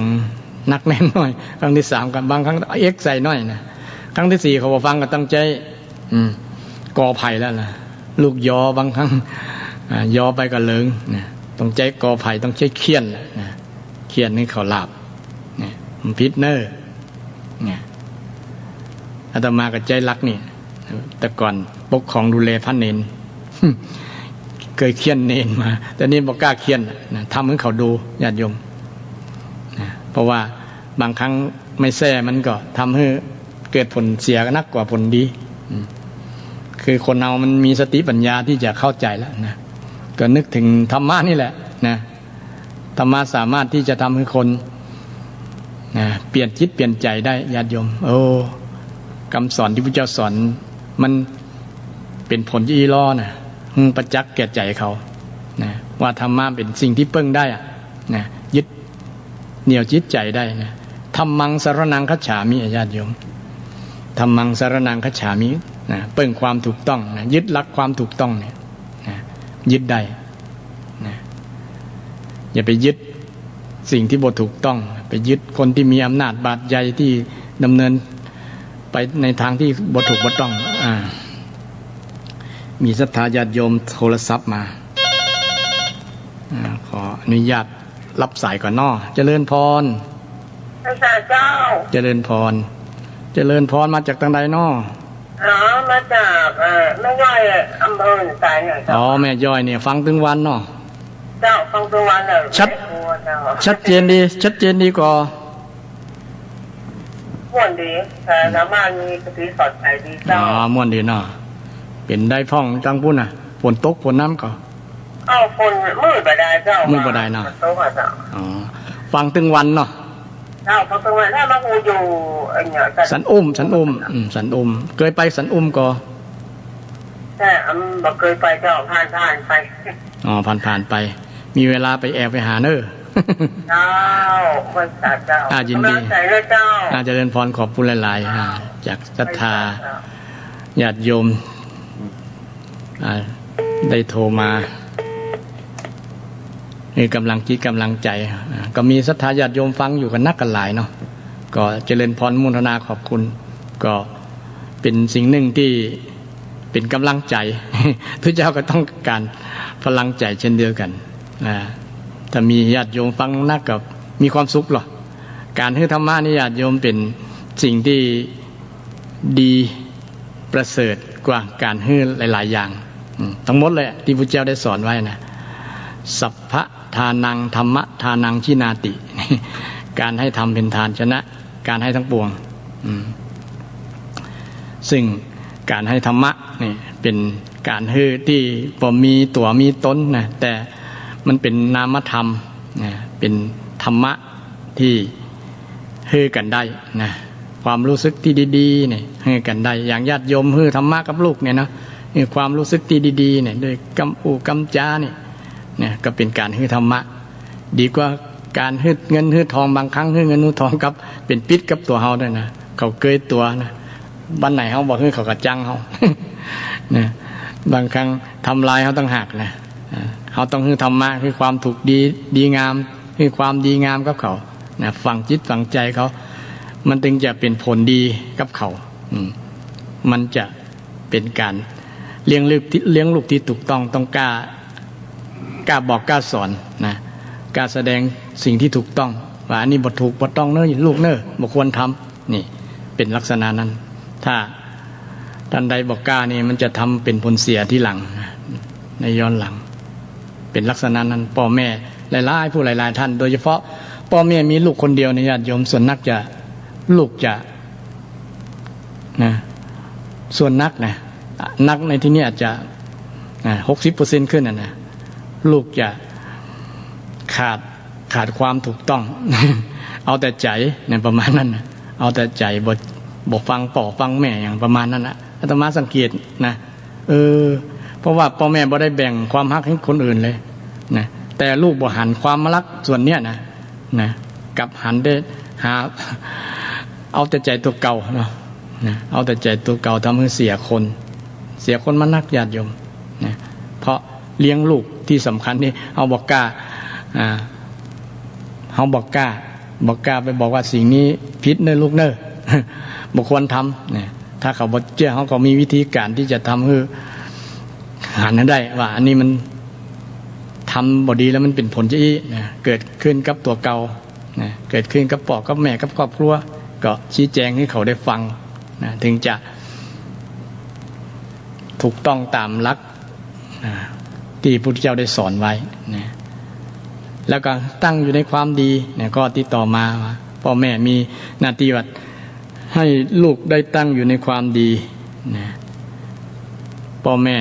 แต่ก่อนและเดี๋ยวนี้หลายท่านพาลูกไปวัดไปวาพาลูกใส่บาตรพาลูกไหว้พระสวดมนต์ยามรับยามนอนแล้วกันเหล่านิทานธรรมะให้ลูกฟังเนี่ยมันเป็นสิ่งที่ให้ลูกได้ตั้งอยู่ในความดีนะมันจะสั่งสมกำน้อยเหมือนกับเปิดวิทยุเปิดเพลงให้ลูกฟังเนี่ยญาติโยมได้ผลแน่นอนเนี่ยเช่นเพลงเก่าๆเนี่ยนะมาเปิดให้คนบัดเดียวฟังเนี่ยมันใหญ่ขึ้นมันจะจำเนี่ยมันฟังจนคุ้นหูมันมันจะชอบไปเลยแหละญาติโยมแล้วมันก็ใหญ่มามันก็จะร้องเพลงลูกทุ่งเก่าๆนะมันก็มาจากไหนมาจากเขาปลูกฝังมันปลูกฝังเขาเนี่ย ปลูกฝังลูกปลูกฝังหลานการเฮ็ดสิ่งที่ดีนี่พูดบ่อยๆแล้วมันต้องเข้าไปในจิตในใจเขาแล้วนะอย่างน้อยเขาก็บ่สามารถที่จะไปวัดปริมาณคุณค่าได้นะแต่มันตึงมีดึงได้มันจะอยู่ในนั้นแหละญาติโยมนะขอให้เราทำตามหน้าที่ที่เราทำไว้แต่ผมไม่ต้องคาดหวังว่ามันจะเป็นอย่างนี้นะก็มีหลายคนแล้วว่าเลี้ยงลูกอยากจะให้ลูกตอบแทนบุญคุณนะบ่อยากให้ลูกอกตัญญูเนี่ยบางคนก็ผิดหวังหลายๆคนนะมันก็ทำหน้าที่ครบแล้วล้อบ่หันลูกทำ หน้าที่ตอบแทนกตัญญูกตเวทีเลยนะน้อยอกมองใจก็มีนะอันนั้นอย่าไปฟังสรุปเอาเถอะอาจจะมีข้อบกพร่องบางอย่างญาติโยมที่เราทำไปแล้วนะถ้าเราทำไปครบแล้วก็ถือว่ามันเป็นเวรเป็นกรรมของเราที่ว่าเลี้ยงลูกแล้วลูกบ่ได้ดีนะก็ต้องเจริญเมตตาเจริญอุเบกขาอย่างที่กล่าวแล้วนะต้องวางเฉยนะต้องเฉยในความผิดหวัง ความผิดหวังที่เขาคาดไว้นะก็นึกถึงว่าเขาทำหน้าที่นะก็ต้องภูมิใจกับตัวเก่าพอละนะเขาได้ทำหน้าที่เป็นแม่ที่ดีเป็นพ่อที่ดีแล้วนะเขาบ่เลี้ยงบ่ตอบก็บ่เป็นหยังนะเพราะว่าเขาทำดีแล้วหรอนะแต่คนที่ไปหวังมันจะส่วนนักจะบ่ได้เลยญาติโยมกับคนที่บ่หวังมันจะได้นะจะได้อาตมาอย่างสังเกตตัวเก่าเนี่ยนะบางครั้งเนี่ยบ่หวังให้เน้นมาทำในสิ่งที่เป็นอย่างก็เป็นลูกศิษย์ลูกหาต้องมาอุปถัมภ์ปัฏฐากมาดูแลเนี่ยบ่ได้หวังแต่บางครั้งเขามาทำเนี่ยบางสิ่งเขาบ่ได้หวังมันมา บางอย่างที่เขาหวังเนี่ยมันจะผิดหวัง เนี่ยขอให้เราทำแล้วนะทำไปเลยนะเอาภูมิใจในสิ่งที่เขาทำนะก็จบไปแล้วไม่ต้องไปหวังนะมันตึงมาแล้วมันจะมานะถ้าเขามีคุณงามความดีปอนะมันตึงเกิดกับเราละนะคุณงามความดีที่เราส่งสมมาได้ก่อนนะได้เลี้ยงลูกตามรักที่พระเจ้าได้สอนไว้ห้ามบอกให้ทำความชั่วให้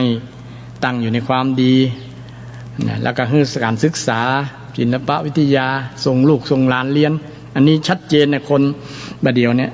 เน้นตัวนี้นักเลยนะส่งลูกส่งเรียนก็เพราะว่ากลัวลูกจะเป็นตุ๊กนะหันลูกตุ๊ก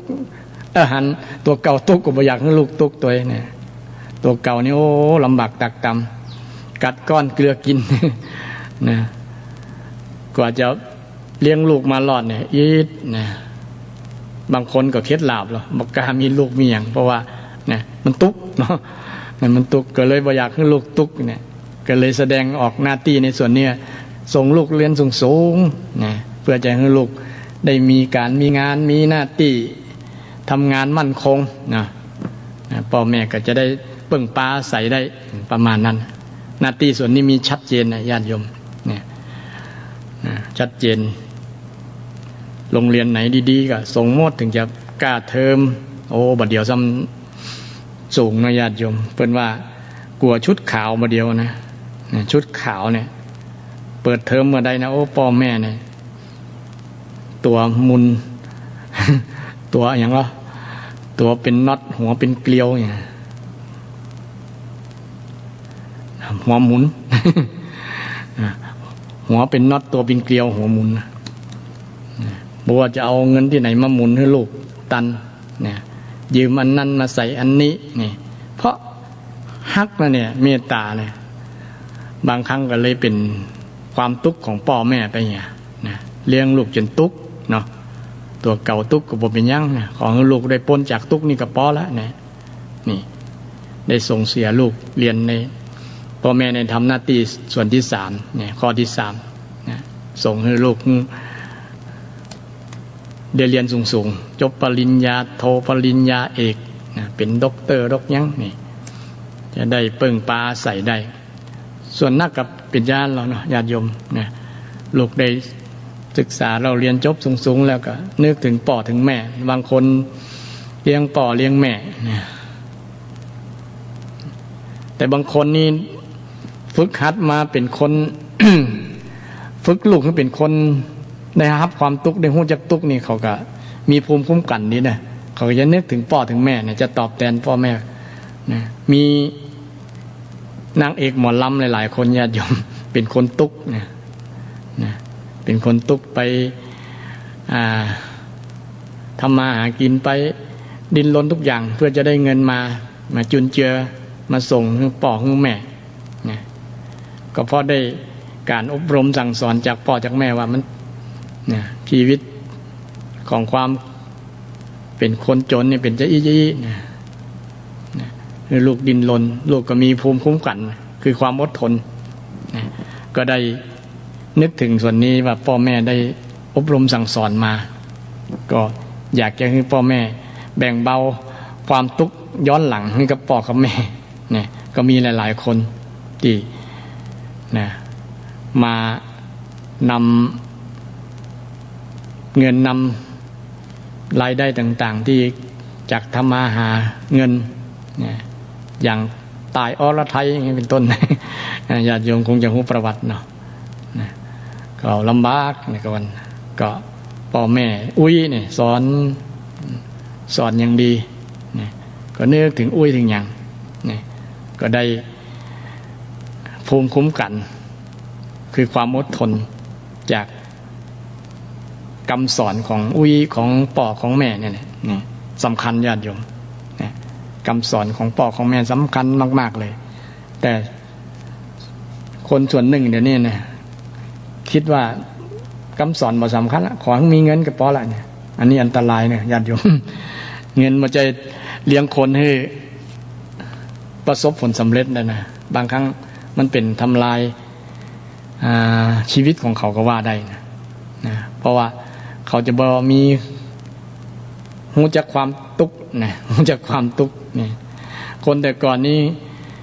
รู้คุณค่าของเงินนะญาติโยมเดี๋ยวนี้ละอ่อนส่วนหนึ่งเนาะละอ่อนส่วนหนึ่งนะส่วนหนึ่งบ่รู้คุณค่าของเงินเงิน20 บาทยังเบาเลยไปเดียวญาติโยม นะเงิน20 บาทยังนะต้องเจอใบแดงๆเอาเนี่ยขนาดนั้นโอ้แสดงว่าสร้างคุณค่าของตัวเก่านะค่านิยมที่ผิดเลยแหละแต่ก่อนเงินสตางค์เงินโอ้มีค่ามีสินนะพ่อแม่คือทีละบาท2 บาททีละ5 บาท10 บาทนี่ยังมีคุณค่าบางคนยังเหลือกินยังใส่ออมสินอยู่ก็มีนะโดยการอบรมสั่งสอนให้หันคุณค่าของเงินนะให้หันคุณค่าของเงินมันก็เลยเป็นผลให้ลูกได้รู้คุณค่าของเงินนั้นนี่สำคัญคำสอนบางอย่างก็บ่ต้องใจคำพูดแต่ว่าปฏิบัติให้ดูอย่างพ่อแม่บางคนปฏิบัติให้ดูทำให้ดูให้หันนะกตัญญูให้เห็นเนี่ยเป็นร่มโพร่มไทรให้เย็นทำดีให้ลูกดูกตัญญูให้ลูกเห็นเป็นร่มโพร่มไทรให้ลูกได้เย็นอันนี้เป็นหน้าที่ของพ่อแม่และหาคู่ครองพุทธเจ้าก็สอนเรื่องหน้าที่ของพ่อของแม่ญาติโยมว่าหาคู่ครองช่วยหาสนับสนุนช่วยแนะนำเนาะแนะนำหาคู่ครองให้กับบุตรภรรยาบุตรธิดาที่ถึงวัยอันเหมาะอันควรที่จะแต่งงานกันคนแต่ก่อนแต่งงานกันแล้วมีการหย่าร้างกันน้อยเดียวญาติโยมแต่เดี๋ยวนี้เนี่ยมีการหย่าร้างนักนะแทบเกิน 50% เลยนะแต่งงานกันแล้วนะบางครั้งอยู่ได้เดือนเดียวกันนะแต่งจัด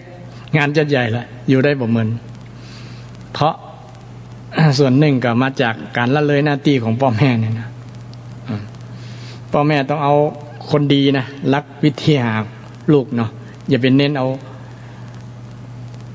นั่น เอาหลักฐานเอาเงินเอาทองมาเป็นใหญ่ บางครั้งเงินทองก็บ่ได้การันตีว่าเขาจะให้ความสุขกับลูกของเราไปตลอดนะต้องเอาคุณธรรมคุณงามความดีนิสัยนั่นแหละเอานิสัยนะถ้านิสัยดีมันก็จึงอยู่กันได้ดีมีความสุขนะถึงจะอัตคัดนะใจชีวิตแบบอัตคัดน้อยก็ยังมีความสุขอยู่เพราะว่ามันอยู่ที่ใจการจะฮักกันถือไม้เท้ายอดทองกระบองยอดเพชรเนี่ยมันสำคัญที่คุณธรรมนะคนแต่ก่อนนี้ยึดถือคุณงามความดีเป็นหลักนะถึงได้อยู่กันจนถือยอด ไม้เท้ายอดทองกระบองยอดเพชรเนี่ยตายลาดจากกันแต่เดี๋ยวนี้พ่อแม่จำลูกว่าที่ลูกชายว่าที่ลูกสะพ้ายจำแทบบ่ได้นะมีกิ๊กมีกักอย่างสปะเลยเป็นพ่อแม่ต้องทำใจคือต้องวางต้องอุเบกขาต้องปล่อยวางแล้วจ้างมันเตอร์เรื่องของมันประมาณนั้นแต่อันก่อนที่จะมาถึงจ้างมันเตอร์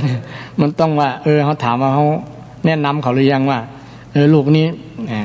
ลูกควรจะเลือกไม่ใช่เลือกหน้าตาอย่างเดียวเนอะต้องมีปัจจัยหลายอย่างต้องให้เขาแนะนำเขาแนะนำลูกหลานว่าคนนี้ที่จะเป็นคู่สร้างคู่สมลูกเนี่ยสมอย่างพ่องคือเสมอด้วยความเชื่อ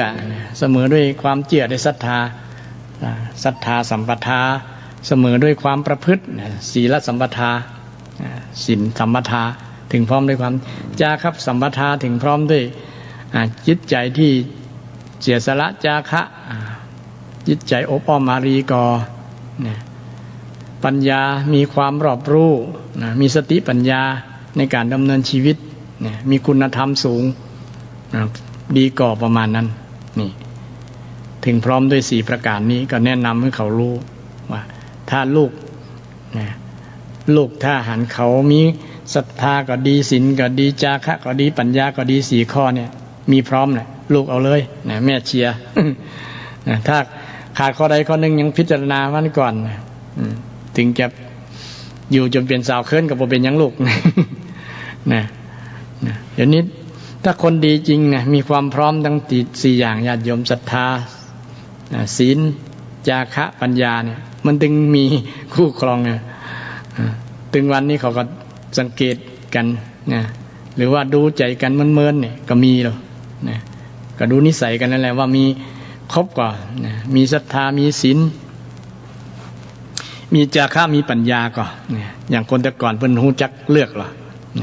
จักเลือกเดี๋ยวนี้พ่อแม่ก็ช่วยเลือกก็ช่วยกันเป็นสืบทอดกันมาเนาะนี่ช่วยแนะนำว่าคนนี้มันเหมาะเปิงลูกจะเอาเป็นคู่ครองเนี่ยถ้าลูกบ่อยากน้ำตาเช็ดหัวเข่า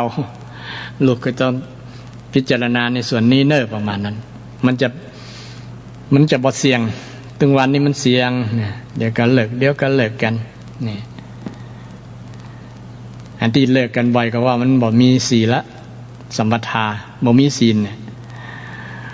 คู่ครองคนใดบ่มีศีลเนี่ยมันก็ตึงแตกแยกกันนะครอบครัวนะโดยเฉพาะศีลข้อ3ญาติโยมบ่ซื่อตรงบ่มีจิตใจซื่อตรงต่อกันมีนอกยึดนอกใจกันเนี่ยนี่แหละศีลสัมปทาแล้วนะเป็นเครื่องการันตีครอบครัวแล้วมี เจ้าบ่าวเป็นคนเจ้าชู้แต่งงานไปบ่เมินกันมีเรื่องมีราวเราห้องแรงกันถึงกับฆ่ากันมาเดียวนะญาติโยมเนาะถึงวันตายถึงวันเกี่ยวกับเรื่องลักๆใครๆเนี่ยนี่หึงหวงกันแม้แต่คนอายุจะกลางคนแล้วนะวันนั้นดูข่าวนะไปหึงสามีว่าสามีเอากิ๊กมานอนกกตัวถึงกันจะฆ่ากันนี่ก็เพราะว่ามันบ่มีศีลบ่เสมอกันนะมันบ่มีศีลสัมปทาเนี่ยต้องพิจารณาเนี่ยบอกลูกบอกหลานญาติโยมมีความเชื่อเหมือนกันทัศนะเหมือนกันมีศีลเหมือนกันใจกว้างชอบทำบุญทำกุศลเหมือนกันนี่มีสติปัญญามีความรู้คุณธรรมเหมือนกันนี่ต้องเอาพิจารณา4ข้อเนี่ยมันไปกันรอด อยู่กันเมิน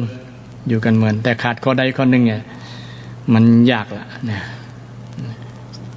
มันจึงเกิดการสถิติยาร้างกันยาร้างกันอยู่กันบ่เมินยาร้างกันเกิดปัญหายิ่งมีพันธะมีลูกมีหลานตัวกันเนาะก็ลูกหลานก็ขาดความอบอุ่นเนี่ยก็ทำให้เกิดปัญหาตัวมานักหลายมันก็เริ่มต้นที่การที่จะมีคู่ครองเนี่ยนะเริ่มต้นที่พ่อที่แม่นะเริ่มที่พ่อเริ่มที่แม่แก้ที่พ่อก่อที่ลูกปลูกฝังครูบาอาจารย์ไหว้วาน พระสงฆ์ ที่จะชี้แนะชี้นำให้บรรดาศรัทธาญาติโยมทั้งหลายที่จะอยู่เย็นเป็นสุขเนี่ยเริ่มตั้งแต่ต้นเริ่มต้นของระบบสังคมเนาะครอบครัวหน่วยเล็กที่สุดเนี่ยก็คือสังคมคนในครอบครัวที่จะต้องมีคุณธรรมที่พ่อแม่จะต้องนำหน้าที่อันข้อสุดท้ายข้อต่อมานี่พ่อแม่ต้องมีการจัดการเกี่ยวกับเรื่องทรัพย์สินมรดกให้มันเป็นที่เรียบร้อยในยามอันที่กาลสมัยคือช่วงที่เรามีอายุสูงวัยแล้วนะเกษียณแล้วที่จะมอบทรัพย์สินมรดกซึ่งปัญหาสังคมของคนไทยส่วนหนึ่งก็มาจากการพ่อแม่บอกปั่นสมบัติให้ลูกให้หลานนี่ก็มีส่วนหนึ่งเนี่ยปัญหาทำให้ลูกหลานมาลู่สมบัติกันนะญาติโยมหลังจากพ่อแม่ตายแล้วนะอันนี้กูจะเอาอันนี้กูจะเอา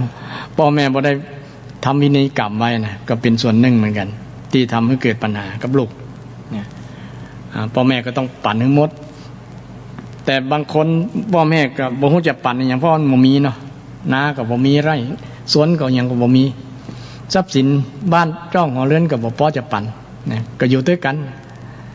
ก็มีสิ่งหนึ่งที่พ่อแม่ปั่นให้ก็คืออริยทรัพย์นั่นแหละญาติโยมจงภูมิใจว่าอริยทรัพย์พ่อแม่ปั่นให้มาตั้งแต่เฮาปฏิสนธินั่นแหละนะมันเป็น DNA ที่พ่อแม่ให้เฮามานะญาติโยมเฮาก็มาแสวงหานะพรสวรรค์ที่พ่อแม่ให้มานะแล้วก็มาเอาพรแสวงที่เฮาต้องแสวงเพิ่มเติมนะคือคุณงามความดีอริยทรัพย์นี่อริยทรัพย์มันยิ่งกินยิ่งเพิ่มยิ่งมียิ่งใจก็ยิ่งมีแต่ทรัพย์ภายนอกยิ่งใจยิ่งหมดนะเอาก็ควรภาคภูมิใจลูกหลานควรภาคภูมิใจบางครั้งนี่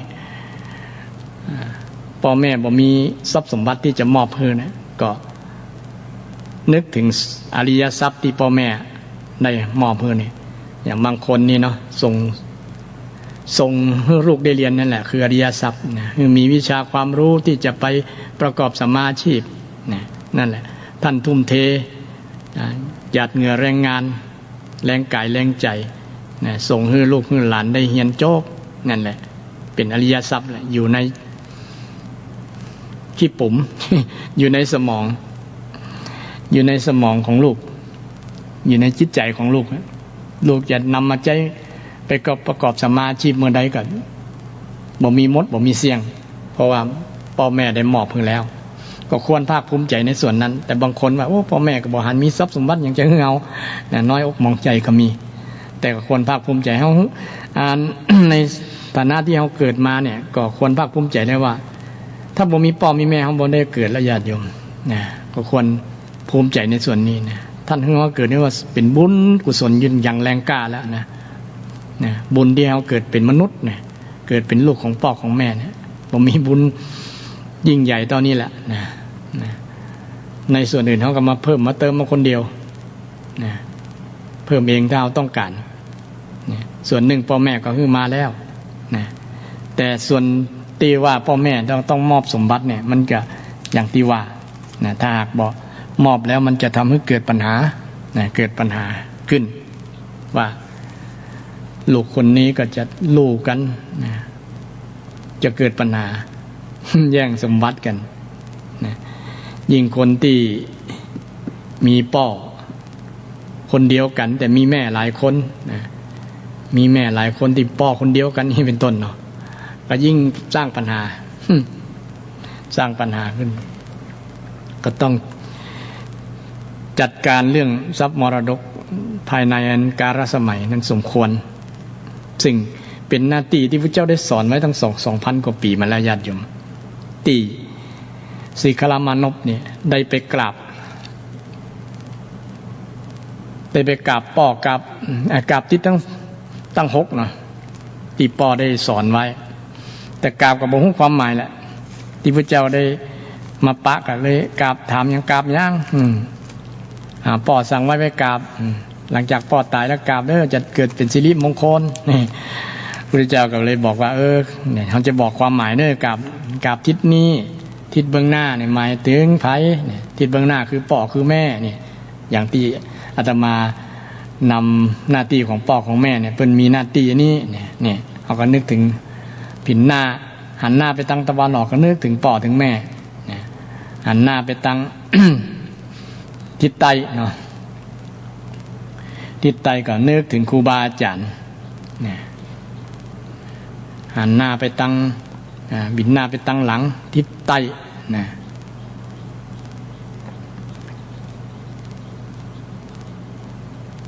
ทิศอย่างทิศตะวันตก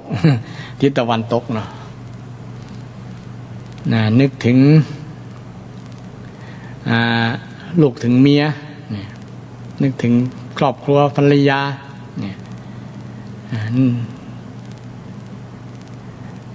หันหน้าไปทางทิศอุดรทิศเหนือก็นึกถึงก็พอลืมๆแล้ว นึกหันหน้าไปทางไอ้ทิศเบื้องบนกราบทิศเบื้องบนก็ถึงสมณะพราหมณ์ถึงพระสงฆ์องค์เน้นหันหน้าไปทางทิศต่ำเหมทิมทิศนี่ก็หมายถึงบ่าวไพร่ผู้รับใช้ต่างๆนี่เป็นต้นซึ่งก็สอนว่าแต่ละที่แต่ละกลุ่มละกลุ่มแต่ละนั้นก็มีความสัมพันธ์ปฏิสัมพันธ์กันซึ่งเป็นข้อปฏิบัติพึงมีต่อกันซึ่งสังคมจะอยู่เย็นเป็นสุขในส่วนหนึ่งซึ่งในวันนี้ก็ได้นำเรื่องทิศทั้ง6ตัวเนาะเรื่องเกี่ยวกับธรรมะที่จะทำให้อยู่เย็นเป็นสุขโยงมาถึงทิศทั้ง6ให้ศรัทธาญาติโยมฟังแล้วก็เรื่องหน้าที่ของพ่อแม่ทิศทั้ง6พ่อแม่อยู่ทิศเบื้องหน้าเนาะทิศเบื้องหน้าบูรพาเนี่ยบูรพาซึ่งเป็นทิศที่ลูกหลานควรที่จะระลึกนึกถึงพ่อแม่จะทำให้ชีวิตลูกหลานอยู่เย็นเป็นสุขอยู่เย็นเป็นสุขได้ภัยที่ปฏิบัติต่อพ่อต่อแม่ก็ในฐานะที่เป็นลูกก็ต้องปฏิบัติต่อพ่อต่อแม่มี5ประการ1เลี้ยงท่านตอบท่านเลี้ยงมาแล้วก็เลี้ยงท่านตอบ2ช่วยทำกิจการงานท่าน3ดำรงวงตระกูล4ทำตัวให้เหมาะสมที่จะรับทรัพย์มรดกที่ข้อที่สุดท้ายของหน้าที่ของพ่อแม่ที่ว่าแบ่งทรัพย์มรดกให้ลูกเนี่ยลูกก็ต้องทำตัวให้เหมาะสมตัวไม่ใช่ว่าใครได้ทรัพย์สินพ่อแม่อย่างเดียวมาให้ส่องตีหน้าศพแต่ช่วงก่อนหน้านี้บ่ฮู้ไปไหนแต่เพราะว่าพ่อแม่เสียแล้วก็ค่อยมาแสดงออกก็บ่ถูกต้องเท่าใดต้องเลี้ยงท่านตั้งกายตั้งใจเลี้ยงตลอดไม่ใช่ว่าเลี้ยงเฉพาะฉาบฉวยบางคนแสดงเฉพาะวันพ่อวันแม่วันอื่นบ่แสดงมันก็บ่ถูกต้องทำทั้งหมดนะแต่วันที่เป็นกำหนดว่าเป็นวันพ่อวันแม่นี่มันเป็นกิจลักษณะที่เด่นน้อยเด่นกว่าวันอื่นน้อยแต่วันอื่นก็สม่ำเสมอไปเรื่อยๆทำหน้าที่ของความเป็นลูกคนที่ดูแลพ่อดูแลแม่เลี้ยงพ่อเลี้ยงแม่เป็นคนที่มีความเจริญดำเนินชีวิตไปก็มีความสุขความเจริญเลี้ยงพ่อเลี้ยงแม่เลี้ยงท่านตอบเดี๋ยวนี้เราหันสังคมส่วนหนึ่งลูกไล่พ่อไล่แม่หนีจากบ้าน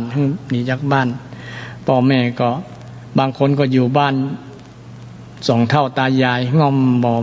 บ่มีไผมาอู้มาจ่าตัวบ่มีไผมาดูแลบ่มีไผเอาเข้ามาเฮอบ่มีไผซื้อเสื้อผ้ามาฝากบ่มีไผมาสนใจใยดีบ่มี เนี่ยมันก็น่าสลดหดหู่สังเวชจิตสังเวชใจเวลาหันภาพแบบนั้นตีพ่อแม่เลี้ยงดู ลูกหลายๆคนเป็น10 คนแต่ก่อนเป็นโลก็มีเนาะโลปลายก็มีนี่นะพ่อแม่มีลูกนะเลี้ยงลูกแต่ลูกบางลูกเหล่านั้นนะบ่เลี้ยงพ่อแม่สักคนนี่ก็มีแต่อย่างที่มีเรื่องเล่าว่านะพ่อ พ่อมีลูกอยู่4 คนลูกบ่าวนะแม่ก็ตายยังหนุ่มอยู่แต่พ่อก็ยังบ่ได้ไปเอาเมียใหม่นะก็ยังอุตส่าห์เลี้ยงลูกนะก็หวังได้ปึ้งได้ปลาลูกนั่นแหละแต่ก็ยังดีหน่อยที่มีฐานะลูกเป็นบ่าวเป็นอย่างแล้วพอมีครอบครัวแล้วก็เอา แยกครอบครัวไปมีครอบครัวกันเนี่ยพ่อแม่พ่อนี่ก็เลยต้อง บอกว่าจะเลือกไปอยู่ตัวไผก็อยู่กับคนใหญ่ก่อนนะคนโตก่อนเนี่ยคนโตพออยู่ไปอยู่ที่แรกก็บ่มีปัญหาอยู่ไปก็คิดว่าพ่อแม่มาพ่อคนนี้มาเบียดเบียนประมาณนั้นที่เรียกทั้ง4 คนก็บอก บอกพ่อให้แบ่งสมบัตินะกันนะแบ่งสมบัติกันพ่อกลัวว่าฉันจะบ่เลี้ยงกะประมาณนั้นนะพ่อก็เลยแบ่งให้หมดนะทีแรกก็ยังบ่ใจอ่อนถูกลบเล้าบ่อยๆนะก็เชื่อลูกว่าลูกจะเลี้ยงนั่นนะเลยแบ่งให้หมดนะเมื่อลูกมีครอบครัวมีภรรยาแล้วเนี่ยมันบ่เป็นดังกำโอลูกที่ว่าไว้ให้พ่อนะอยู่กับคนโตกับคนโตก็จมนะพ่อยังบ่ไปอยู่บ้านพุ่นบ้องนะอยู่กับบ้านนี่เหมือนกับพ่อแบ่งทรัพย์สมบัติให้กับผมคนเดียวประมาณนั้นนะเนี่ยลืมทวงกำใจกำอูกำจ่าที่มันเสียดแทงจิตใจพ่อแม่นะพ่อได้ฟังคำนั้นก็น้อยอกมองใจแล้วโอ้ยังมาอูแบบนี้กับพ่อเนี่ยแทนที่จะดีใจว่าพ่อมาอยู่ตัวนะก็ไปน้อยใจไปหาคนร้องกับอู้อย่างเดียวกันเนี่ยกับ ผิดหวังกับคนร้องกับไปหาคนที่3นะคนที่3แทนที่จะเปิ้งเนี่ยก็อย่างเดียวกันนะอู้อย่างเดียวกันไปหาคนที่4ก็คนสุดท้ายหวังว่าจะไปเปิ้ง ก็อย่างเดียวกันครับนะซ้ำให้กว่าคนที่1ที่2ที่3นะเพราะว่าคนล่าเนี่ยล่าขัวหอม แทนที่จะเปิ้งได้นะพ่อแม่ส่วนนักจะอยู่กับคนล่าเนาะคนล่าสังคมไทยเนี่ยคนล่าก็จะได้ขัวหอมหน่อยขัวนักกว่าคนที่1ที่2หน่อยนะกระบอนนักล่ะแต่มันกับที่ว่าได้ดูแลพ่อดูแลแม่นั้น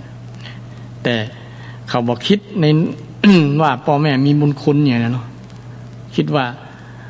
พ่อแม่เป็นภาระจะต้องเลี้ยงดูอย่างประมาณนั้นนะมันก็เลยมีความรู้สึกแบบนั้นกับพ่อกับแม่นะอยากจะปัดภาระว่าไปอยู่กับคนหนึ่งพ่องนะอยู่อย่างจะนี่ เป็นภาระต้องดูแลต้องนั้นต้องนี้นะเลยทำให้พ่อแม่ผิดหวังพ่อคนนี้ผิดหวังก็เลยช้ำจิตน้อยอกหมองใจมีลูกกับเปิงบ่ได้นะเหมือนกับไล่เหมือน บ่ไล่เหมือนกับไล่นะแบบเนี้ยนะก็เลยน้อยใจไปอยู่ไปเป็นขโยมตุเจ้าเลยนะไปโยมกุเจ้าสมัยนั้นเป็นพระพุทธเจ้าเนาะยังทรงพระชนอยู่ก็ไปบอกความเป็นมาว่าเลี้ยงลูก4 คนเนี่ยผิดหวังหมดนะบอกสนองความกตัญญูกับพ่อกับแม่เลยพระเจ้าก็เลย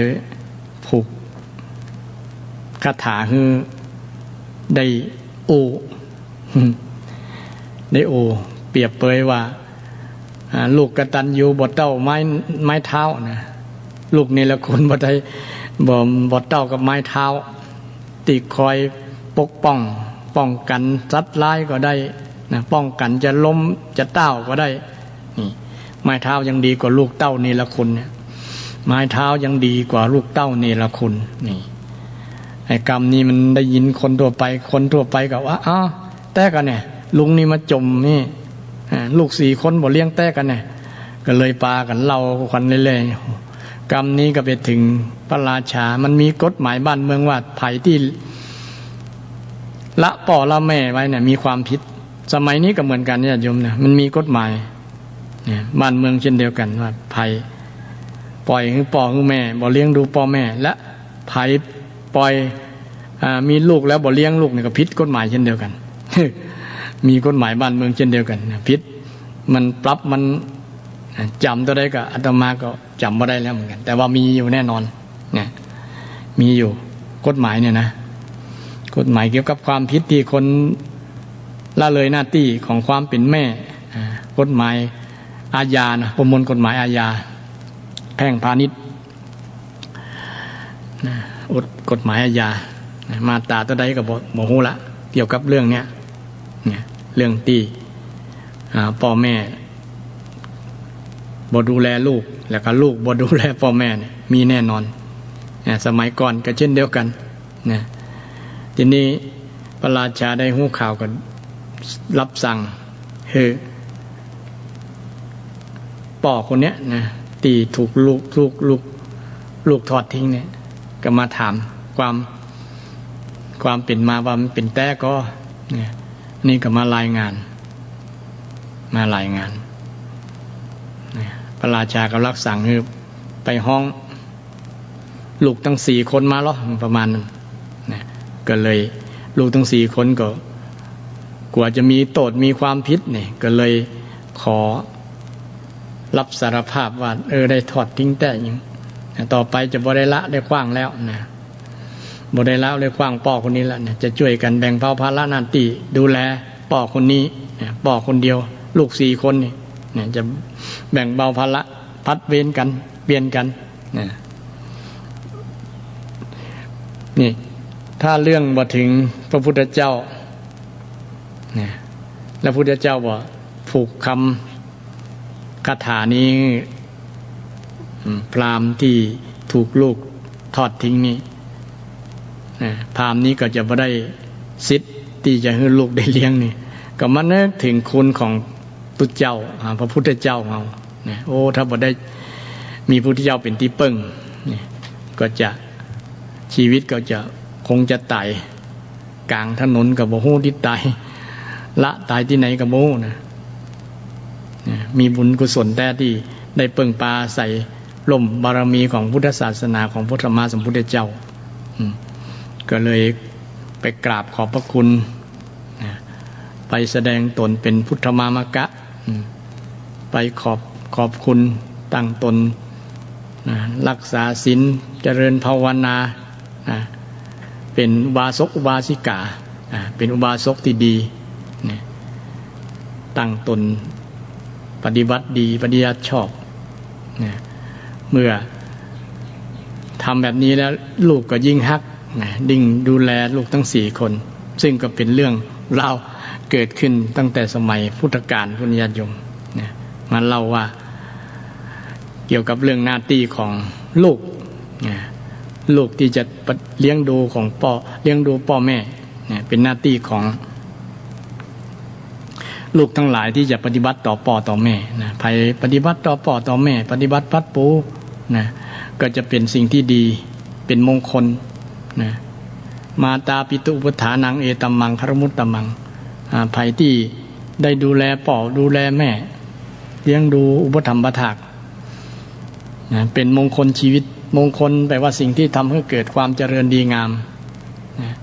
เกิดสิ่งที่ประเสริฐกับชีวิตใครที่ได้เลี้ยงดูศรัทธาลองสังเกตคนไหนก็ตามที่เขาเลี้ยงดูพ่อเลี้ยงดูแม่โดยเฉพาะสังคมคนจีนเนี่ยญาติโยมเนาะเป็นกตัญญูกตเวทีต่อพ่อต่อแม่บรรพบุรุษเขาจะเจริญสังคมเขาเจริญเดี๋ยวนี้เจริญระดับอันดับ1ของโลกก็ว่าได้ ประเทศเขานี่ส่วนหนึ่งมาจากความกตัญญูความกตัญญูและคุณธรรมหลายๆอันเช่นความขยันหมั่นเพียรแต่ส่วนหนึ่งมาจากความกตัญญูเรียกว่าฮู้ฮักชาติเดี๋ยวนี้จะมีอาการแอนตี้นี่มันจะฮักชาติจีนแอนตี้มีประธานาธิบดีของจีนสั่งว่าอย่าใช้ของสินค้าของอเมริกานี่เริ่มจะแอนตี้กันแล้วเริ่มจะมีปัญหาเรื่องเศรษฐกิจแล้วแหละนะญาติโยมแต่เศรษฐกิจของจีนเนี่ยมันคงอยู่ เพราะว่าเขามันขยันส่วนหนึ่งมา เนี่ยแรงบันดาลมาจากความกตัญญูกตเวทีนี่เป็นส่วนหนึ่ง ที่เขาประเทศเขามีความเจริญรุ่งเรืองนะรุดหน้ากว่าประเทศใดในโลกนะอันยังที่สุดอยู่ที่จีนเนี่ยญาติโยมคนจีน คนจีนเขาเจริญนะมาส่วนหนึ่งมาจากความกตัญญูนะความกตัญญูกตเวทีบรรดาลูกหลานทั้งหลายอยากจะเจริญเนี่ยไม่ใช่ว่าเอามาอวดมาอ้างนะมันเป็นจานจริงๆนะใครทำก็มันก็ได้ผลจริงๆนะก็คือมีความกตัญญูต่อพ่อต่อแม่นะเลี้ยงดูพ่อหรือแม่ที่จริงๆด้วยใจจริงๆนะไม่ใช่ว่าด้วยหวังผลอย่างนะด้วยหวังที่จะให้ท่านจะมอบสมบัติให้นะอันนั้นเป็นส่วนสิทธิของท่านจะมอบหรือบ่มอบก็แล้วแต่ท่านนะถ้าท่านหันความดีของเขาท่านก็ตึงมอบเพื่อนะมันไม่ต้องเรียกร้องอย่างแต่เรามีหน้าที่ที่บอกว่าเลี้ยงดูท่านตอบนะเพราะว่าท่านเลี้ยงมาแล้ว นะเลี้ยงมาแล้วทำจิตของท่านนะช่วยทำจิตของท่านข้อที่สองช่วยทำจิตของท่านนะการทำจิตของท่านนี่ คนแต่ก่อนนะก็ยกคนแต่ก่อนนะเพราะว่าอัตมาก็เป็นคนรุ่นก่อนเหมือนกันเนาะนะคนแต่ก่อนพ่อแม่นี่เพิ่นสอนให้ลูกนะสอนให้ลูกเป็นการเป็นงานเนาะช่วยล้างถ้วยล้างช้อนถ้วยแปลงกับข้าวกับปลาเนี่ยมันเป็นจากการสอนตั้งแต่นะฝึกหัดลูกตั้งแต่น้อยๆล่ะก็เลยเป็นนะแบ่งเบาแล้วก็ไปสู่การงานใหญ่ที่พ่อแม่ได้ทำอยู่เนาะมีอาชีพยังลูกหลานก็ช่วยแบ่งเบาเลิกโรงเรียนมาก็ไปช่วยพ่อแม่เกี่ยวข้าวไปช่วยพ่อแม่นะทำสวนไปช่วยพ่อแม่ทำนั่นทำนี่เนี่ยค้าขายเนี่ยถ้าเป็นพ่อแม่มีอาชีพค้าขายเนี่ยคนแต่ก่อนสอนให้ลูกเป็นงานลูกก็มีความเต็มใจนี่แหละมันเป็นหน้าที่ที่ลูกได้อานิสงส์แต่คนปัจจุบันนี่มันส่วนหนึ่งนะบ่หลายแล้วเป็นคนที่ขี้ค้านเอาง่ายๆนะบ่สู้งานเบาก็บ่งานหนักก็บ่เอางานเบาก็บ่สู้นี่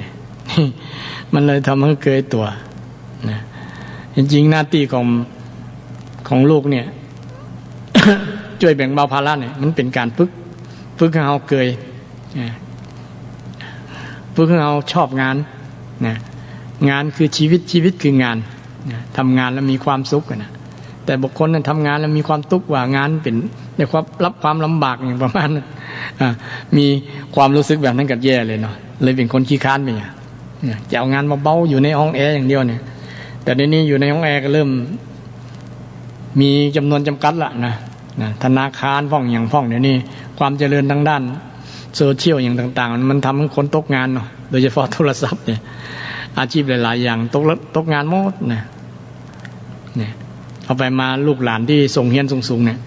จังปีกมาทำงานพ่อแม่นี่แหละปีกมาที่เดิมมาสืบสานมือสืบต่องานของพ่อของแม่นี่แหละงานอื่นบ่มีแล้วหรอมันเต็มหมดละอย่างสังเกตว่าลูกหลานที่เรียนจบแต่ละปีนะโอ้เป็นแสนแล้วมีงานทำบ่ถึงหมื่นหรืออย่างนักกับ10,000-20,000นะจบเป็นแสนได้แค่10,000เนี่ยมันก็ตกงานแล้วหมู่ที่ตกงานก็บ่มีงานทำบ่มีงานทำก็ไม่มีเงิน บ่มีเงินก็บ่มีข้าวจะกินเนี่ยกันเนาะ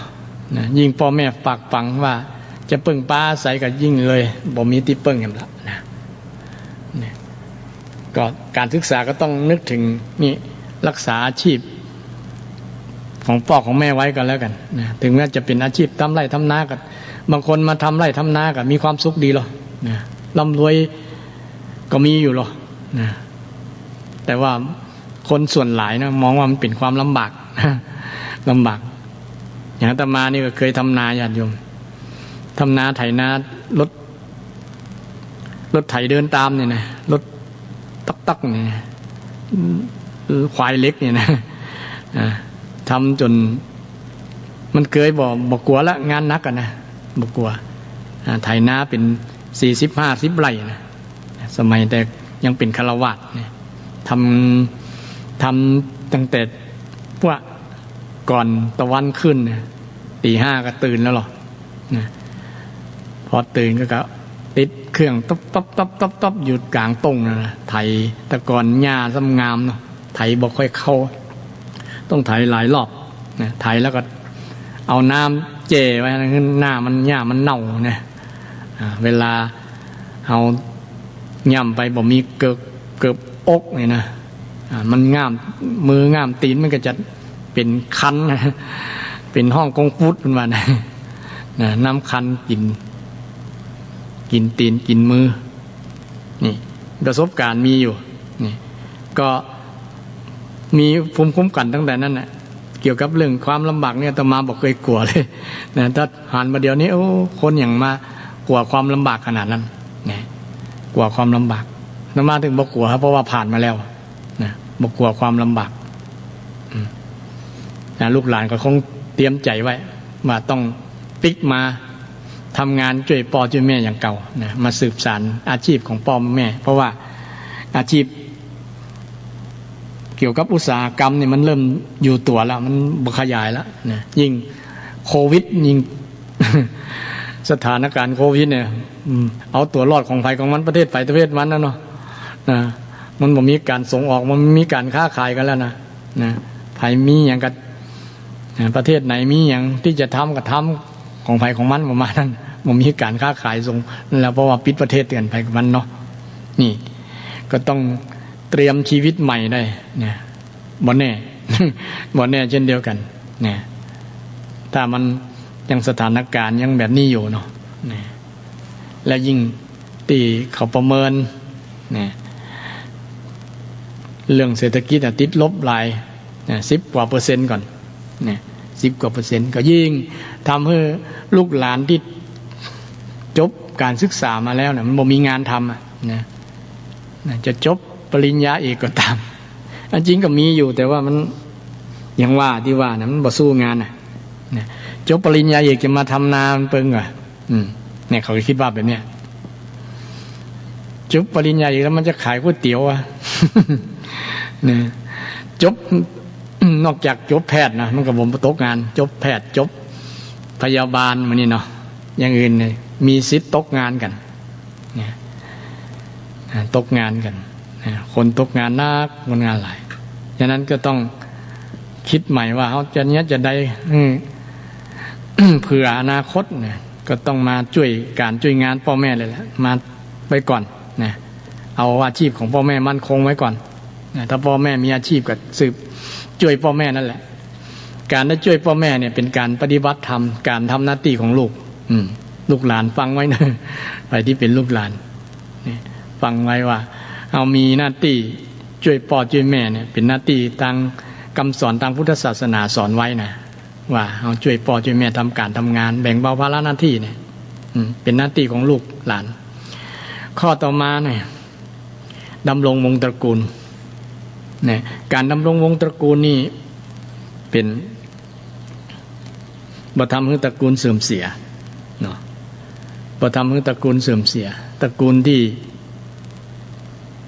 อย่างเช่นตระกูลอาตมาก็จะบ่ทำให้ตระกูลเขาได้เล่าว่าลูกคนนั้นลูกคนนี้พ่อมันเป็นจานเป็นนี่เนี่ยเนาะพ่อมันก็จัดดีแต่ลูกมันยังบ่ดีอย่างประมาณนั้นเนี่ยเขาจะเล่ากันเนาะส่วนหนึ่งก็เป็นจานเนาะพ่อแม่บางคนก็จัดดีแหละลูกออกมามันหัวที่เขาว่าลูกเทวดาอย่างนะจริงว่าคำว่าลูกเทวดาลูกดีนะแต่คนสังคมเลยไปตีความหมายว่าเป็นลูกบดีลูกเอาแต่ใจตัวเก่า ลูกเทวดาลูกสบายลำไปเอาลูกเทวดานะลูกเทวดาทำให้ตระกูลเสื่อมเสียนะไปติดยาบ้ายาอีกันเนี่ยลูกเทวดานะขี้ค้านไปเป็นเด็กแว้นเด็กยังถ้าเป็นประจายเนาะนะเสียตระกูลเขาจะลูกไผ่นั่นนะประมาณนั้น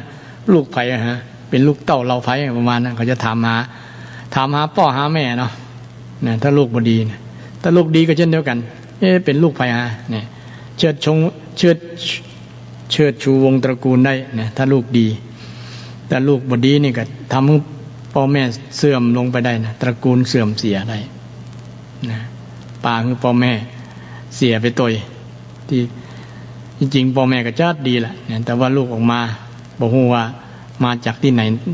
นิสัยส่วนหนึ่งก็มาจากการคบคนอย่างที่พระเจ้าสอนไว้ว่าการดำเนินชีวิตมีการคบคนเป็นอันแรกเป็นมงคลชีวิตเนาะคบ ถ้าคบเพื่อนดีชีวิตก็จะเจริญรุ่งเรืองถ้าคบเพื่อนบ่ดีเป็นว่าคบคนพาลอเสวนาเนี่ยจะพาลานังเนี่ยการคบคนพาลเนี่ยจะพาไปหาผิดพูดผิดทำผิดคิดผิดเนี่ยชีวิตก็ผิดไปหมดทำให้วงตระกูลเสื่อมอย่างตระกูลบอสอยู่วิทยาเนี่ยสมมุตินะอันนี้สมมุติบ่ได้นะถ้าแกมีความผิดจริงๆนะท่านคนเนี้ยทำให้ตระกูลอยู่วิทยานะตรากระทิงแดงเนี่ย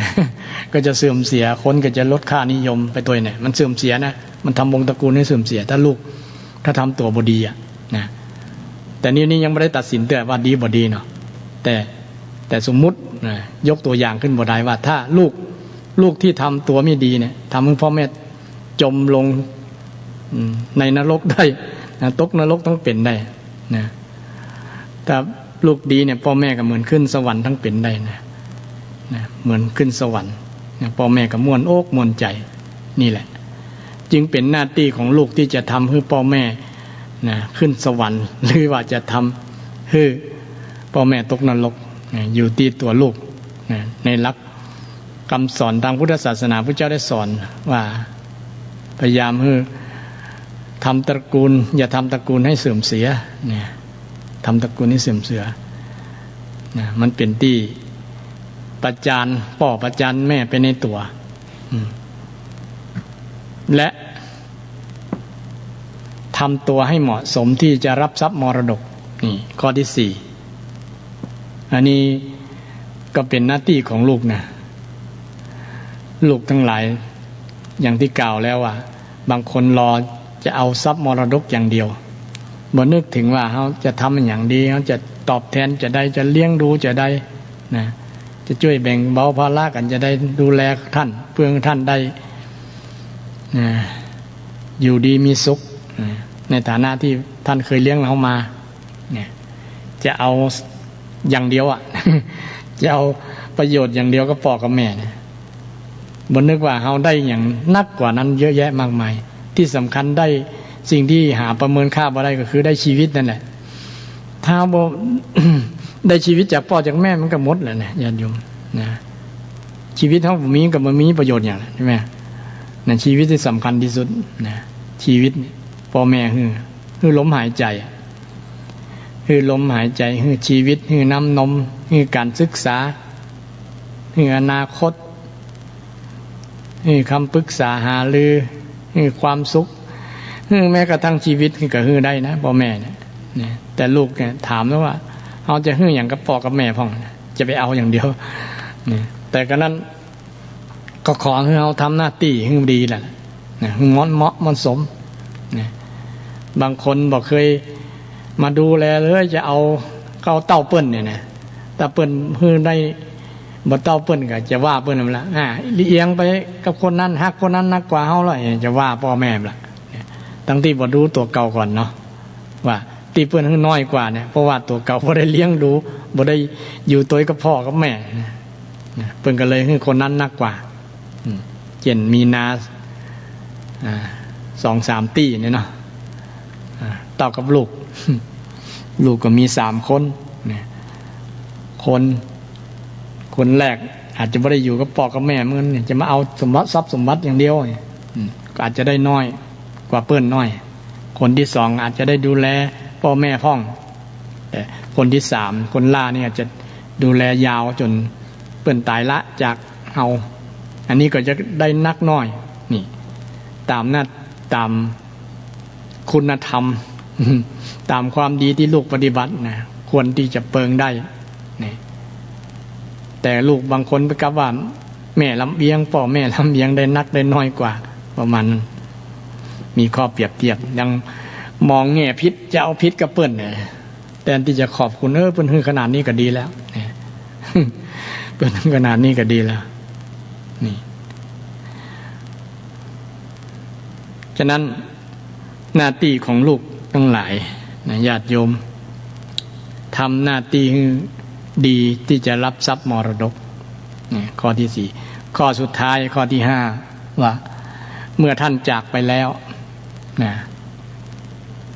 ทำบุญอุทิศให้ท่านการทำบุญอุทิศให้ท่านนะเป็นหน้าที่ของลูกอันนี้ก็เห็นชัดเจนในสังคมพุทธเฮาเนาะโดยเฉพาะสังคมล้านนาเนี่ยเวลามีพ่อแม่ตายละไปแล้วนะลูกหลานก็จะนำศพมาแสดงออกถึงความกตัญญูกตเวทีทำบุญให้ท่านบางคนก็เก็บศพไว้3 วัน 7 วัน4-5 วัน 7 วันถ้ามีทุนทรัพย์มีฐานะดีๆกับ7 วันอย่างเป็นต้นเนาะบางคนที่บ่มีทุนทรัพย์นักเอาไว้ 2-3 วันกับเผาก็ทำเต็มที่นะทำเต็มที่ลูกก็ทำเต็มที่แต่เดี๋ยวนี้มันยังแควนน้อยมันมีอันอย่างมีเงินชาปนกิจนะเงินตายนี่บอกกลัวปนมากลัวเงินเป็นเนี่ย แต่เวลาตายนี่มันมีชาปนกิจมีประกันชีวิตอย่างต่างๆทำให้คนที่อยู่เนี่ยแบ่งเบาภาระได้พ่อง ได้หลายเลยบางคนนะก็ได้กำไรนะ อู้แบบตรงประเด็นเนาะไม่ใช่ว่าค่ากำไรเกินควรนะก็พ่อแม่ตายบางคนตายแล้วลูกได้เงินเป็นหลายล้านก็มีนะบางคนพ่อแม่เพิ่นทำประกันชีวิตไว้เนาะเช่นพ่อแม่เป็นครูบาอาจารย์เนี่ยนะโอ้พอเพิ่นได้เสียแล้วลูกมาดูกรมธรรม์หลายกรมธรรม์เนี่ยสมบัติเหล่านั้นก็ตกเป็นของลูกหมดอ่ะนะลูกก็ได้ จัดงานศพพ่อแม่เนี่ยบ่อิดนะสบายใจแล้วนะเป็นจ้านคือเงินตายบ่ขัว นะอย่างนั้นมาร์ตินวิลเลอร์คนขอนแก่นฝรั่งชอบเมืองไทยคนที่อยู่ขอนแก่นว่าบ่มีเมืองไหนที่จะม่วนเหมือนเมืองไทยขนาดงานศพก็ยังม่วนนะ จัดเป็น7-8 วันก็ยังจัดได้นี่ จัดได้คล้ายๆฉลองพ่อแม่ตาย ฟังแล้วก็เป็นดีใกล้หัวแต่ก็เป็นสัจธรรมอย่างนึงเนาะสัจธรรมความจริงอย่างนึงว่าเวลาพ่อแม่ตายนี้ ลูกหลานจะแสดงชัดเจนจัดงานจัดการให้กับพ่อกับแม่ได้สมภาคความภาคภูมิใจในฐานะเป็นลูกแต่อยากจะเน้นให้บรรดาลูกหลานทั้งหลายได้ตอบแทนช่วงที่ท่านมีชีวิตอยู่นี่จะดีกว่าบางคนไปเคาะฝาล่องฝาโลงพ่อแม่มากินข้าวเนื้อใครกินยังหามาทั้งหมดก็มาเคาะป๊อกถ้าเพิ่นลุกขึ้นมานั่นจะตัวไผ่ตัวมันนะญาติโยม นะแต่นั้นก็เป็นปริศนาธรรมให้คนว่าในช่วงที่ยังมีชีวิตอยู่นั่นน่ะท่านจะใครกินยังก็เอาให้ท่านกินนะท่านชอบอันยังก็แบ่งกับข้าวที่ท่านชอบนะต้องรู้ใจท่านเนาะดูแลปฏิบัติพัดผูท่านดีๆนะก่อนที่ท่านจะละจากเราไปเป็นหน้าที่ของลูกหลานญาติโยมนะบ่ต้องไปเน้นในช่วงที่ท่านตายแล้วเนี่ยมันจะได้ประโยชน์น้อยถ้าประโยชน์นักในช่วงที่ท่านยังอยู่เนี่ยจะดีมากๆนะเลี้ยงท่านนะทั้งกายทั้งใจซึ่งจะเป็นมงคลชีวิตให้กับเฮาท่านทั้งหลายนะวันนี้ก็อู้กับเรื่องธรรมะที่อยู่เย็นเป็นสุขนะเมตตากรุณามุทิตาอุเบกขาเกี่ยวกับธรรมะของพ่อแม่แล้วก็อู้เรื่องหน้าที่ของพ่อของแม่และอู้เรื่องหน้าที่ของลูกที่พึงปฏิบัติต่อกันเกี่ยวกับเรื่องทิศตั้ง6ให้ศรัทธาญาติโยมได้ฟังกันเวลาช่วงนี้ก็มาถึงเวลาท้ายเวลาพอดีจะขอนำรายการจากศรัทธาญาติโยมทุกท่านทุกคน ที่ฟังรายการเป็นประจำนะก็อนุโมทนาศรัทธาญาติโยมทุกท่านทุกคนที่ตั้งจิตตั้งใจฟังวันพุธหน้าก็จะมาปะศรัทธาญาติโยมกันใหม่ถ้าบ่ติดขัดเรื่องศรัทธานี้ก็อย่างการเนาะก็จะมาเมื่อใดนะมาจัดรายการนำธรรมะมาฝากศรัทธาอยากจะฟังอย่างเก่าโทรมาบอกได้นี่เนาะมาถามได้ถามธรรมะได้นะจะได้ตรงประเด็นดีใครรู้เรื่องนี้เรื่องศีลเรื่องบุญเรื่องอย่างต่างๆขณะที่ฟังอยู่ก็โทรถามได้นะอาตมายินดีพร้อมที่จะตอบปัญหาเกี่ยวกับศรัทธาญาติโยมที่จะถามมานะทักมาทาง